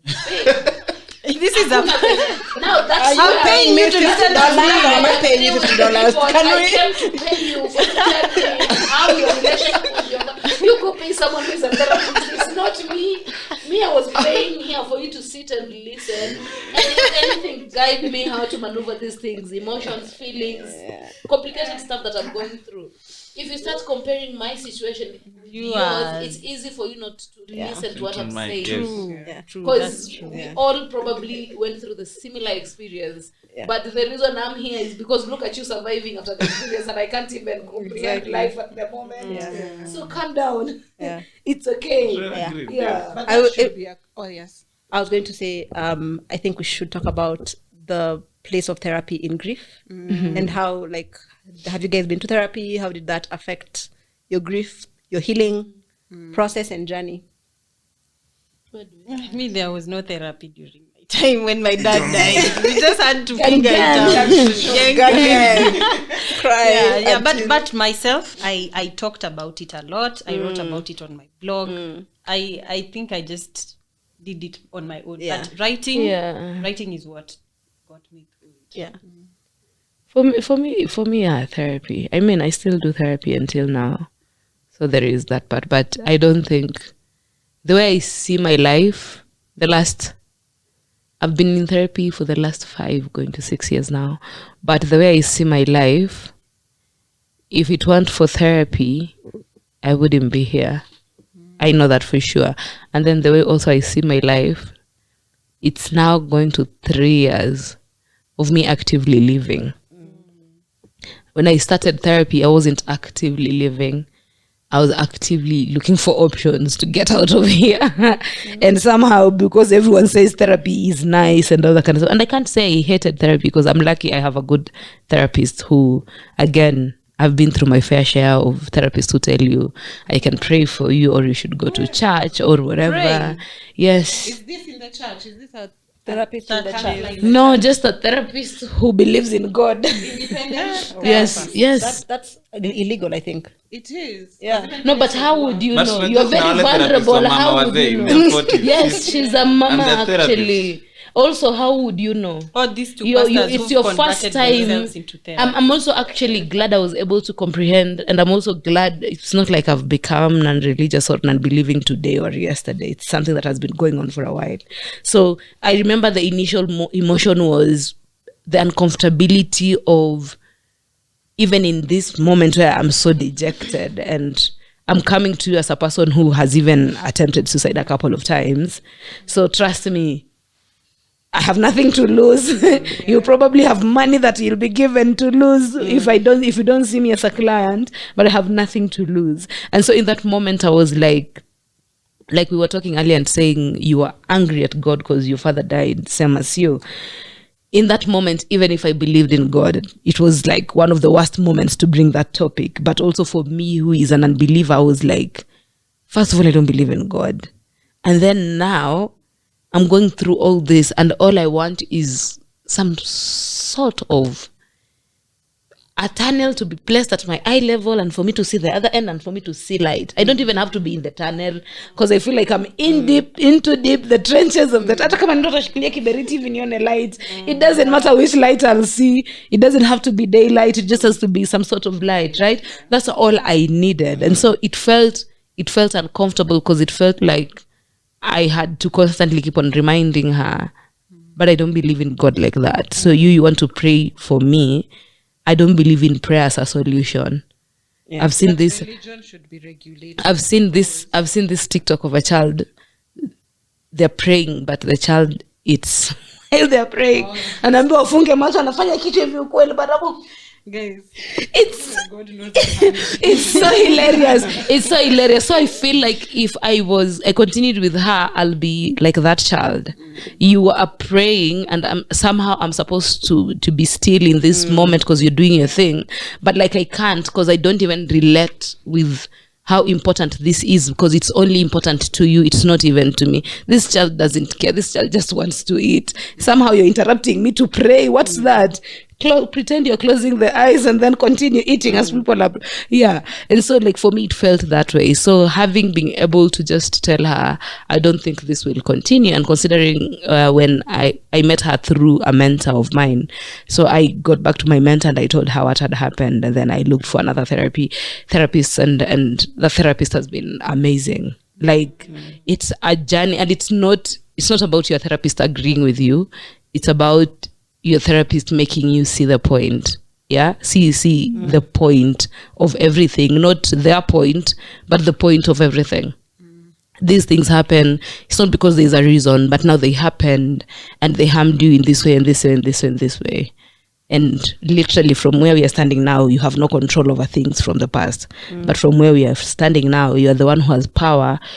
And probably that is one of the places I learned why power is a thing that should either be given or there should be room to take and all that kind of stuff. And she told me, you have now the power to decide, even if you wanted to die today. She also taught me, we shouldn't be obsessed with saving people when they're suicidal and all that kind of stuff. Because she told me, you have that power. If you live here today and you go and attempt suicide, and this time you succeed, I will not sit here and say I wish I saved you, because there's no way I can save you. You can't save a person who has decided. The person has to decide for themselves if they want to save themselves, which I feel like is ridiculous, because trauma, you don't cause it on yourself, but now you have to figure out whether you want to save yourself. But for her giving me that grace for me to be able to see that for myself, and the grace to also go through the process, because it's not a thing that happened the first week I went for therapy. Me, I used to go for therapy 3 times a week. 3 times. Kwa nalala naamka na kunywa therapy na dawa zenye unapewa hakuna. Life yangu ilikuwa tu, it was like this ball of numbness. Everything that I talk about is therapy. Yes. And now I've gotten to a stage where therapy is like the way you take your car for maintenance, just so it doesn't break down on you and all that kind of stuff. Therapy is a thing. I can tell when I'm in the pits and I need therapy. I can tell when something is about to happen. I can see myself, and I can tell when I'm good and I'm just going to therapy to just talk about the progress I'm making and all that. Yeah. I think for me, it's sort of unsolicited advice I always give people who are going to therapy. For any, go to therapy. Go to therapy. Sometimes because I always, just remember my situation, maybe 6-7 months, when I was really thinking, and I could not see, of course. Yeah. But then therapy was the last thing on my mind. Yeah, true. So just randomly out of nowhere, a lady from Agape, counseling, somebody called Agape Vocational and Counseling. He has called me and told me that a friend had paid for 3 sessions. Come. And I was not keen on it. I had never gone to therapy, and I had no interest at all. So, she kept badgering, and then I think maybe 4 weeks later, niambia, ilishalipiwa, at least kuja dola tuonane. So I went. Yeah. And it changed my life. Yeah. It changed, because I remember at that time, I don't know if this will be a very hot take for the podcast, but there was a constant thing in my mind that was causing the thinking, because it was not as much the grief, but as much a particular incident. Because when, as my father then was dying, and then, he became vegetative, and so there are things, he could not do, and there are very many moments. My mother could not be there sometimes because of work, and so, seeing your parent naked, for example. And so later on, 6-7 months later, then it becomes a very constant image in my head. Yeah. You see? Yeah. And so when I went, and I had a very gracious therapist called Emma. And when I'd talked, when I'd ranted, when I'd cried, and then she asked me, then who do you have rather had been there for him at that moment? And it just flipped my mind. Yeah. You see, it became now a moment of honor that I was there for him. You actually, it's actually a very important thing. That it was, yes. Yeah. But before that, and then you I could struggle not to see that. Yes, I could not see. So I advise very many people. Yeah. If I unsolicited, I tell you, go see somebody. Yeah. If you need me to pay for you, go see somebody. Yeah. If you need a hotline, if you need a free, go. Just go. Very important. It changes your view about very many things, because they don't advise you, they listen to you, and they just sort of, nudge you to talk, to have a conversation. Yeah. Yes. And you'll have those weird quiet moments in therapy too, where your therapist is looking at you, you're looking at them, we are looking at each other, but pia anakuangalia tu. Yeah. Mimi nishaiambiwa, you just come, even if we'll spend the whole hour and a half staring at each other. Hiyo itakuwa therapy ya hiyo siku. In fact, we stared at each other while you're thinking of all these things you want to talk about that you can't. So let's do that. Yeah. I think one image I saw, I also went to therapy right after the grief. Grief is complex. And grief is not, when you start grieving, it's not like it's your experiences. It's like sasa tunaanza 0. Now we are starting at what's the first stage of grief? Denial. And now you're starting at denial, and then you can be at 10 and come back to 0. Exactly. In fact, denial can come 10 years after. Exactly. And it's also not like the experiences you've had, like with your dad. It's not like now they're gone, and actually now you're starting at the death. It's a very complex, very, very convoluted process. There's an image I saw that I explained grief to me really, really well. So imagine if you see when you have all your earphones and your wires and you put them in a bag, and then when you try to remove them, they're just they're just jangled up. That's you and all the emotions and the feelings you have. And what the therapist does, they don't ban them, but they just help you untangle them until now you understand this one is a headphone, this one is a cable, and this one is a charger. It just helps with that. And with when I was going through those moments when I was rolling on the floor when my friends are leaving my house, I found that so difficult to understand. And when I was trying to like drive myself around Nairobi and I can't figure out where to turn, and many moments when I was in policemen weeping, so policemen stopped me, they're like, madam, actually I've had so many people saying, police, stop them. No, but ladies do that a lot. Ladies do that a lot. Like, Sasa, where are you going? After you're climbing, it's a pavement. Where are you going? And I just weep. And when you're grieving, sometimes you cannot function, and it's because of those complex emotions and like those things that are going through. And I think just like for the therapist to go moments of like, what's happening? Or it's a separation, why? And that separation anxiety was from my childhood. It's like a deep when my dad left me when I was really young, and now he's dead, and now I'm connecting all those. Like, it's just a very messy process. Being a human being is messy in general. Yeah. And when you add grief to that, it's like more messy. It's like you're pouring like cement inside wool. It's like very complex. And so it was really, really helpful in untangling all those things and making me process grief in a more aware way, in just awareness of what's going on and understanding your triggers, like you said, understanding that like if I do that, it will trigger me, or when this is happening, this is how it's triggering me, and it makes you more functional as a person who's going through grief, and makes the healing process easier. Yeah. Agreed. Yeah. Oh, guys. I'm basically winding up, but I just want to read some of the responses that I got. The camera is dying, but if it dies, we'll remain with audio only, and then I'll put a poster for you guys, okay? What was YouTube? So I'm just going to read through this because I feel like we've mostly covered most of them. But Yes, we have. if something has come up that we've not talked about, you can just tell me. So someone here says, sent me to depression, had to be in therapy, was to also be put on medication if no improvement. So there's, I guess, levels to it. Yeah. I lost my brother last December. I never knew such pain exists. The grief doesn't leave. Yeah. And it's also really fresh still. Yeah, that's very fresh. Yeah. Yes, grief made me comfortable with death. It changes your mind. I think I relate with that completely. Do you feel you guys like can handle another death better than now someone like me, right? Absolutely not. Yeah, I can't. I think Yes. No, I think like the relationship with death right now is like death used to be this like mystical creature. It used to be like a unicorn. Yeah. And you don't understand it happens to other people, not other you. people. It's also like in the media, it's been put on green, like a very like foreign concept. Yeah. I think it just made me understand death and like accept death is what I think where I'm at. But obviously if like my other parent passes away now, I'm still rolling on the floor. Like it's still, but now I know to go to therapy sooner, and I know like, it just helps with learning how to deal with grief. I feel like the way people normally say grief is love without a destination.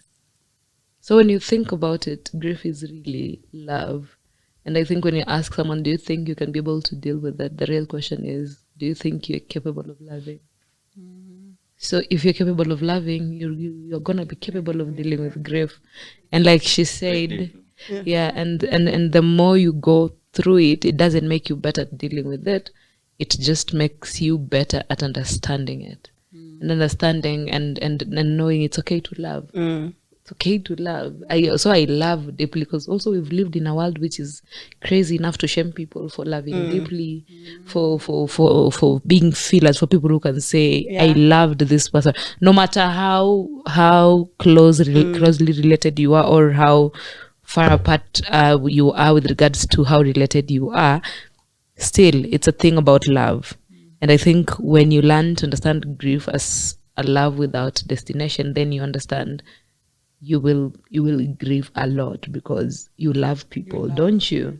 Yeah, so you will grieve. It doesn't make you better at it, but it makes you understand it better. Yeah. That's beautiful. I think the insight I got from that was from this, what is it called? Tech support. They have a mortician who came on and was asked, do you lost someone? Apparently, he deals with dead bodies daily. But when his was dead, that was a whole new thing. Yeah, I know of an uncle too, is a doctor, and when the mother died, you wouldn't think he's a surgeon who loses people. Daily. When they so it's different. It doesn't, nobody, no matter how many people you lose in life, no matter how big of tragedies you go through, I know of people who, like, they've lost their whole family in an accident or things like that. It's still, when another death happens, doesn't mean they'll be better dealing with it. It's still just as painful. It's Just because the more you learn to love, and I feel like the more we grow, the more we learn to love. I feel like both ourselves and people around us, and the more you learn how to love yourself and people around you, the more grief hits harder. Yeah. I'm just wondering, and maybe this is a very amateur question, but maybe other people have wondered, because when I see my parents handle the news of death, they've gotten to a point where it's almost casual. And my dad tells me, at this age, I'm literally lucky to be the only one. Like, my friends are falling off every day. So I'm just wondering, you know, sometimes he answers a call, the way you'd answer a call from Agie and be like, oh, naleta chipo. That's how he did. Oh, Nani has died. Okay, and then you hear another call. Okay, we are going to the hospital. Yeah, it's just very casual. I'm just like, I don't know if I have the capacity to ever. I think it's a sort of numbness that we have over the years. For me, I feel like it has. So when I hear death that is maybe being murdered or going through something traumatic and it kills you, or things like suicide, for example, not necessarily from a point of we should have saved the person, but like just like the sudden discontinuation of life, right? That hits me harder.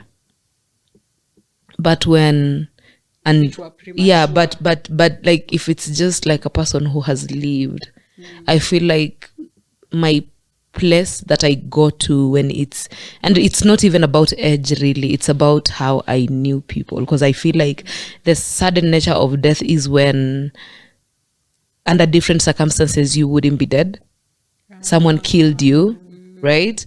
I feel like that takes much bigger toll on me than when it's old age you were sick and you died, because I feel like if you were sick and I knew, if I didn't know, I'll probably be shocked by the fact that you were sick, because I didn't know you were sick.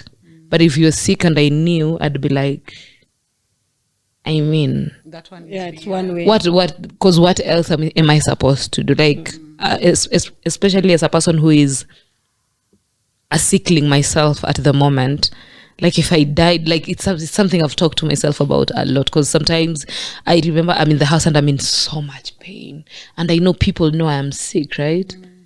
But if I die, I wouldn't expect, and I mean, I don't have a right to have that expectation of people, but I wouldn't expect people to be like, we didn't know Marylize was sick, because they know Marylize was sick, right?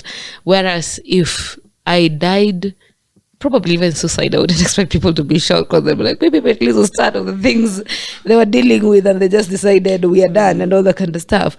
But now when it comes to other people, and that's why I feel like even the whole thing about femicide, people are posting things on social media.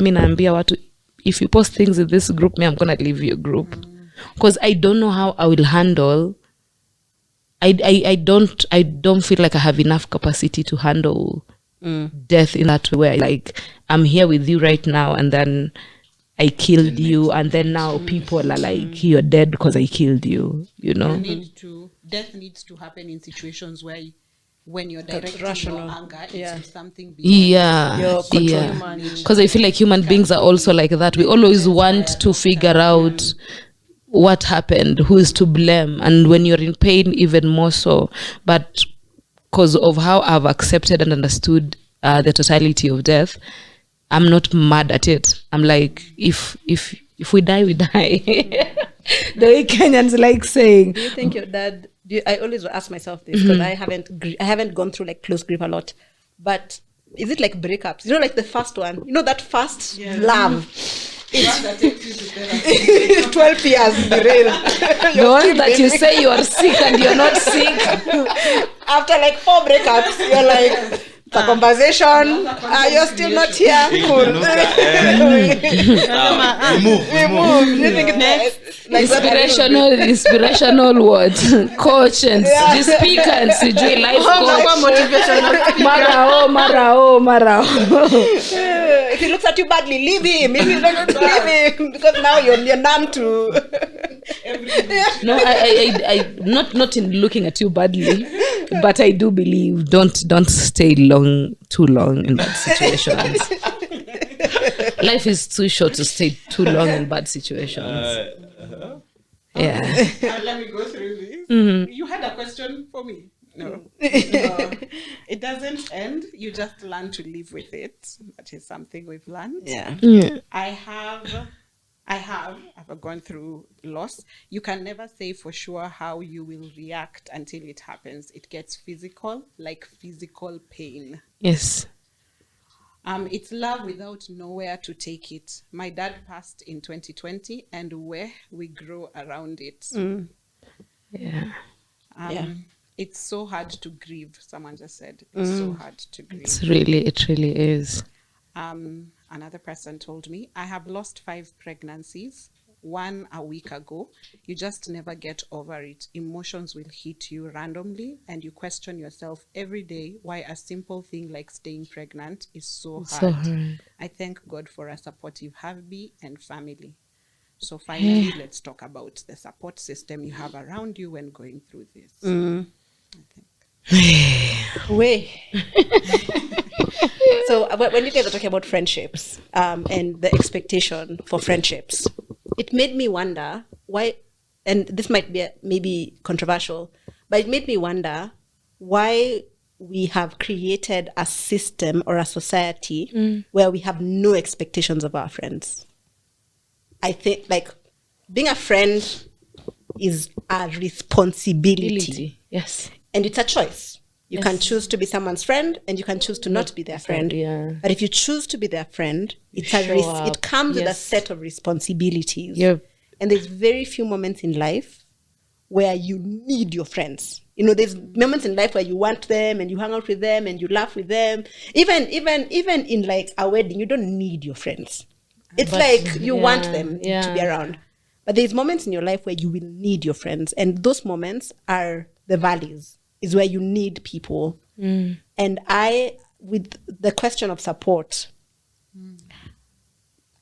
going through that season solidified my friendships in ways that nothing else has ever done. Like they came, they stayed for weeks with me and my family. They did the errands for booking venues, finding shoes, everything. And they sort of like ran my father's funeral in a way that they would like run my wedding in a way, like, you know, book venues. And just them being there and being present and running around, interacting with my family as if it's their family was life-changing. Our relationships are now very different from where they were before the grief. And I'm so grateful. So my support system was like, one, my very, very close friends. I have very few friends, but they're solid friends. My partner, he has never even been to that side of Kenya before. And he was fully present throughout, even when even after we came back to Nairobi and I had to like do months of grieving by myself. And my family, we had weekly Zoom meetings to just talk about how you're feeling, how is it affecting you, how are you dealing with it, what support do you need. And it also brought us closer in a way that nothing else ever has. And now we have like yearly meetings to commemorate my dad, and we do the things that he would do during those seasons. And so I would say like those were the 3 main support systems. I expected there was circles are expected to be in this support system, but they just weren't. Through, and you just realize that actually, after that, those relationships have since been gone to that circle.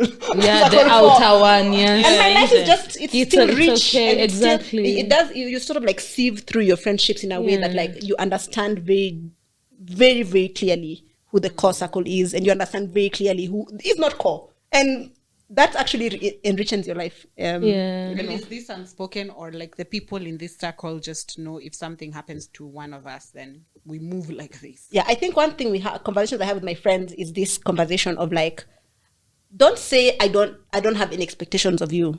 Have expectations of me, and tell me what those expectations are. Because I have a responsibility to be your friend, and if you're just going to go through life with no expectations of me, then what are we? You know, I might as well be your colleague, where you're like, we interact every day. We meet our working hours, and everyone goes the separate ways after. Yeah. So every time, like me and my friends, we talk about like, I have no expectations of you. No, we always remind each other, no, have expectations of me. Yeah. And when I fail those expectations, let's talk about it. Me and my friend were going through at the same time, one of my best friends, and it was a rough conversation because it was like comparing griefs in a way. You know, like you have it easier than me, and like you, like why are you not? And those real conversations, they really do shape your friendship. And we just wrote down, how do you want me to be there? I want you to come to buy me flowers every week. I can do that. I'll not show up. Maybe I'll send a rider. Check. But I would like for you to call me. The act of you remembering to get those flowers means so just like listing those things down. We had a long walk in Karura Forest, and we just spoke about what is your expectation of me as your friend in this season. Very nice. Awesome. And then we clear it up. I wouldn't say I had a support system when I was grieving. In fact, until today, I feel like it's always a struggle because, and probably this is why I forced myself into a situation of comparing grieving when someone dies versus grieving when people are still alive, because I feel like that is always compared. And there's, again, the general assumption, the whole world thinks they know what you can do. People think you've not tried. The things they're saying, they think you've not tried. The things they're saying, they think you don't feel guilty about. Everything is about assumption. But I think for me, the hardest thing was in the moment where I started going through that grief of like, even like being thrown out of home and going through the grieving simple things like, now I don't have a home. Felt so lonely because I remember what came with all that was a lot of shame. I felt like I was a shame to my family. And then everyone I talked to, now I don't think I have up to 1,000 contacts on my phone. And I'm saying this knowing I'm a person who works within a community, and it's easy for me to have those numbers. But then I had well over 1,500, and I would scroll through my phone and I would cry like a child because everyone I would text. I remember there are people I would text and ask, can I stay at your place today? I don't have a place to go. That's all that I could say. I feel like for me, and that's why I love what you said about, yes, there's expectation. For me, there's no friend of mine who would text me and tell me I have no place to go and I don't tell them come over. And it's not something I started doing after I went through that experience. It's something I've always known, right? You don't have to explain anything to me. The fact that you came to me and told me I have nowhere to go is enough. That is enough explanation. Other things we will figure out later. I have friends that I've even hosted in my place and I've never known what was going on. Because for me, that's not the important thing, the most important thing. And I'd have people I would text and I would not get any response. Or if you get a response, I've gotten even responses from people who would be like, you can come over, we talk about it, and then we talk. And then when it nears the evening, they'll be like, now I have to leave, I'm going to my sister's place so we can live together. This is the same person. When they reached out, when they told you to go to their place, it's because you had told them you don't have a place to go. I think the moments I was broken the most is having to leave a friend's place to come have no place to sleep in town. And I would look at them and I'd be like, what do people do in situations like this? Until today, I have places in the CBD. I'm not the most comfortable person when I'm in the CBD. Life has to go on, but there are places I will only literally go if I must. I don't have to, because I immediately I'm there. It's a place that feels more or less like it's like a home when you didn't have any and all that kind of stuff. And it was really excruciating. It was really painful. And then now when you speak about that grief and what that grief did to you, because all these things that happen when you're going through grief and all the things that happen during this grief, they totally inform the person that you are and continue to become. And so I've become this person. I'm a very forgiving person. I'm a very kind person. I'm a loving person. But through this grief, I had to learn what even like standing up for myself and choosing myself means. And that's why I have been keen from the beginning to say, yes, yeah, you are entitled to people and who they are in your life. You are totally entitled to that, because in moments where you are alone, you're entitled to have those people who you call and you tell them, I need this, and they show up for you. And as you live life, you also endeavor to be that person who people are entitled to in that way. That's why we foster relationships. That's why I can say all people in the world are my friends, because if I said that, it would be ridiculous. And I remember when I was going through that, there's a time I posted on social media and I said, life is so difficult and really you are alone. And there's a person I know all too well. That person is still a person that I see, I talk to sometimes. This person said, sadly, no one will ever come to save you. And when I read that, I think that's where hugely so initially I would be the person who shows up for people. I didn't think hard about it. It was just, it's the human thing to do. But from there is when I made that choice. Showing up for people is a thing you must do as a human being. We can't be human beings who are comfortable saying, oh, Olive is going through her things. After all, we are all going through things. It's for exactly that reason why you should be there for people. We are all going through things. And the fact that you can actually figure out how to deal with them, but this person can't, and they need people, is the very reason why you should be there for them, regardless. So it's not a marathon of who is having it worse. It's really, despite and regardless, how good are we at just showing up for each other? Because grief taught me it's the loneliness of not understanding how to grieve, and then it's the loneliness of literally being alone. And I was alone for a long period. There was a time my therapist would order cabs for me home because I'd go to therapy. And if you've gone to therapy properly, there are days you get there. By the time your therapist is done, you just want to sleep there. You don't want to stand up. You have zero strength whatsoever to live. And she would order me a cab. And she would make sure I get home. She would even make sure, on those instances, she'd make sure she's the one who pays for my cab so that she can be able to be in touch with the driver and all that kind of stuff. And in those moments, it's because she would even ask me, is there anyone who can go with you?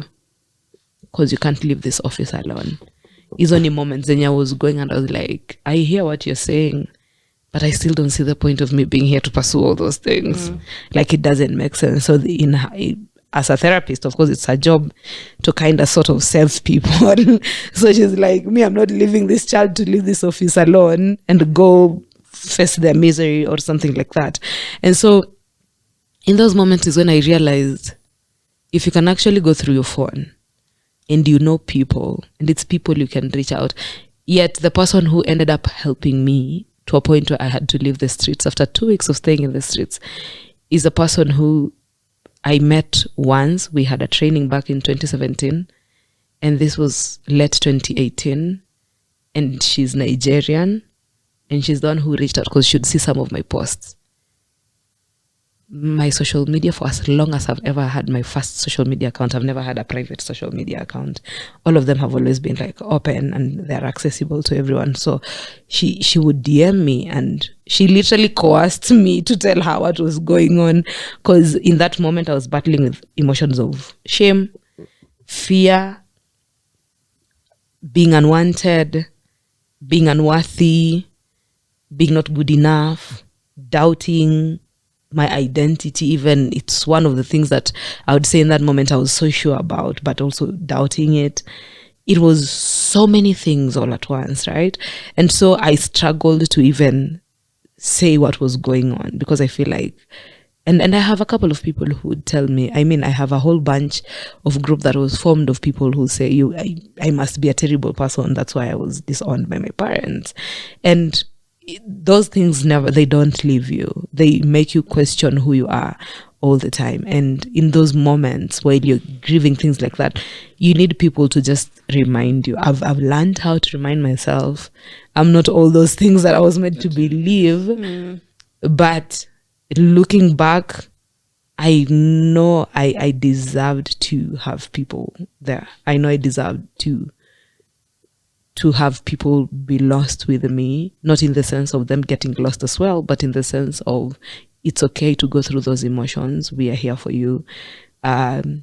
Anything that you need. The fact that I would go for days, I remember the longest I've gone without eating food is 14 days, and I went hungry. And I remember one of the people who came to see me in the house I'd gotten was a bed sitter. I didn't have for like a couple of weeks, I didn't have a mattress after I got the house, and I was on the floor. And then the time I got a mattress, it was that tiny mattress, because the person who was paying for my therapy then had sent me some extra money. I went and bought ile mattress, like ukiwa high school nikoshusha wana wenzako wakiwa na hiyo mattress, the tiny one on the floor. And I couldn't, where the mattress was and where the door of the toilet was like, it was just a short distance, and I couldn't even get up to walk to go to the toilet. I had to crawl.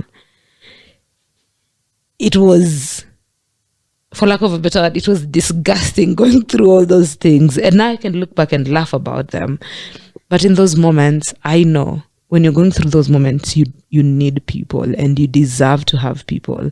And I'm so glad that, like, when you were explaining support system, I was like, geez, even Zoom calls, even like you can, okay, fine, you can be too busy to come see me, but like even just a Zoom call and just like check on me and all that kind of stuff. It was crazy. It was one time I almost burnt down in the house because I was not doing okay, and then power had gone out, and then I put on a candle, and then there's draining racks, plastic ones. I still have a picture of it somewhere where I had put the candle. It was just besides it, and then I just zoned out because I would go away very easily. I'm there but I am not, like literally it's all dark in front of me, and for a cool 20 minutes I'm seeing what is happening, but I can't do anything. I can't even move. The candle had fallen, and because the draining rack was plastic, it caught fire. It burnt halfway while I was watching but not seeing. I couldn't see anything, and it was so scary. And I would just sit there and I'd be like, even because I'm sure the neighbor alisikia your smoke, because my house that time I didn't even have gas. So if something is burning, I'm definitely not cooking. I am definitely not cooking. I am definitely not cooking. And it was crazy for me. And you would look at it that way, and you would know with support system, it's where you'd know in moments like that, you don't have to be there alone. You can go somewhere else where it's safer, or you can call people to come. But like even that, again, you go on your phone and you scroll and you see nobody. Like the people you see, you can call, they're the same ones who have told you, yeah, we don't want you here. Yeah. I'm so sorry you had to go there. It's okay. Alone. See now, I told you nowadays I know how to talk without crying, but the tears are right here. So well as a collective. But the tears are right here. Nobody has cried. We are powering through. But yeah, like you do need support system is everything, and it's not the way people think about it. It's not, I will pay for your trips, Eugenie. No, it's really the most simplest of things. The people who ask you, have you eaten? Because mimi hata 30 bob ya kubai indomie haikukuwa. So even if you wanted to eat what? Eat yourself, possibly. That was the closest thing. It was. Even now, I've had to learn so much when people try to invalidate the experience and tell me, but your parents are alive, just reach out to them. I tell them, You don't get to have the right to tell me what to do with this. The same way I normally tell people, no matter what I say about my family, I will never, and in my interaction even on social media, I will never give anyone permission to speak about them because no one knows the experience apart from myself. It's mine. It's mine. And I can, if it's holding them accountable, I don't think there's anything that I do that I hide at the moment. So I know they know. And the reason I know they know is because they have their moments too, where they just decide to bombard me with matusi and all that kind of stuff. It used to be 10 steps ahead, 100 steps backwards. But now it's become that place where even when I'll take some steps back, but I've learned how to take that power back and be like, you know what? I've survived, you guys. You are my R. Kellys. So deal with yourselves. Yeah. What was it? Support system? In my fog of grief, I had a very good band of friends and family. I can't thank them enough. Yeah. It's very important. There was not a single moment that I went through alone. Yeah. So sort of for me, my friendships, we move. Somebody has a bad moment, we move. Yeah, together. That's so cool. There's no question about it. Yes. Right, guys. I love it so much. I also had the same really supportive friends, really supportive family. Even like the relatives from my mom's side, they were there for us. God bless their souls. My cousins, everybody was there. Even my colleagues in my job, they actually were there. Salome helped me get an extended leave. They attended the harambes. They came to the burial. They were very supportive. I can honestly not complain. Yeah, that's amazing. Yeah, we all deserve that. Yeah. We all now. I've built a family of people Actually, that even in understand that. Yeah. In January, I lost my uncle. Yeah. And this uncle of mine paid my school fees when I was going to Form 1. Because that uncle was like, getting to Form 1, I'm a firstborn, it's my parents' first time, and, everything is happening. And I had to be transferred to another school. Yeah. Actually, just told my dad, you know what, that school fees, ya term ya kwanza, I'll sort it. And now, when he died, he was also unwell. I remember just telling my cousins, you guys, whatever you need, you just tell me. You were there the whole time. I honestly hope I was there for them. I did what I could because even I was talking to my cousin, and one of them handles pain with humor like me. So it felt, I now understand how it is to deal with someone who is always throwing memes at problems or jokes. And it was really annoying. Literally 80% of Kenyans. Let's mimify this situation. Let's go. Let's get it. Exactly. So yeah, I really thank God for the kind of family I have, both paternal and maternal. Actually, so, that's beautiful. Yeah, I had a good support system. That's beautiful. Yes, The support system never leave you guys. Bunch of friends. But you Just finally we are convinced you. start writing it down. That's Thank you so much, guys, for coming. Kago, how long was that? This is us, guys. We've had a very nice conversation. Yeah, I feel like the conversation was necessary and important. It was. Yeah. I was so scared of the topic, but it's been easy. No one has cried. Yeah. You've done so well. We came close, but we are good. Your people are looking down at you. We have to note that the person Yeah, the person who said she can't cry was I almost I was like, that's what I was telling you. Like, I don't prepare to cry. I'm not worried about crying. I've just made it a routine in my life. If it happens, it happens. Wherever it happens. I mean, tears were there. What am I supposed to do? Control them. Yeah, and apparently make your face clearer. Skincare routine.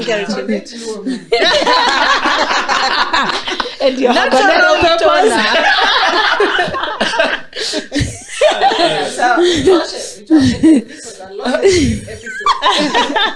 Thank you so much for coming. I am Thank you for having grateful. This was a beautiful conversation, of course, with my beautiful guests. And this is the In All Honesty podcast. My fabulous name is OLAVEORAWO. Today we were discussing loss and grief. And until next week, bye. Bye. Bye. Next on the In All Honesty podcast. So last week we had a beautiful, beautiful discussion about loss and death. loss and grief. I'm sorry, loss and grief, and it was just a wholesome conversation. And if you haven't watched it, please go back and watch it. But as I was having conversations with different people while preparing for the episode of loss and grief, I realized one thing, that the loss of a mother in a family, especially in one's formative years, is very different from just general loss. So next week we'll be talking about losing your mother earlier on in life, or your maternal figure earlier on in life, because we've seen aspects of people losing their dads and life goes on. But the stories I've heard from people who've lost their mothers earlier on in life is that it's almost as if the entire family crumbles. So I wanted a little insight into that. And if you have experiences with that, how losing your mother in your formative years basically just change the trajectory of your life completely, that of your father, that of your siblings, please talk to me. You can always DM me at OLAVEORAWO, and you can always send your stories through my email at olaveorawo@gmail.com. The loss of a maternal figure or the loss of your mother earlier on in life. Do you hear that? Would you lend me some coins, please? The In All Honesty podcast needs you to continue running. I will deeply appreciate support from you. You can send monetary contributions to my Mpesa +254 728 171 059 via PayPal at OLAVEORAWO. That is OLAVEORAWO. You can support the podcast indirectly by buying merchandise and services I offer listed on my WhatsApp catalog. My WhatsApp number is +254 728 171 059. Did you think I'd forget? Advertise with the In All Honesty podcast. Hit me up to talk about it. You can do that via WhatsApp +254 728 171 059 or via email olaveorawo@gmail.com, or you can also DM me on socials at olaveorawo. You know, the hand that gives will receive an episode every week. I'm not where I want to be, but I'm in what was once a dream. So if I do some quick math, the future equals a dream come true.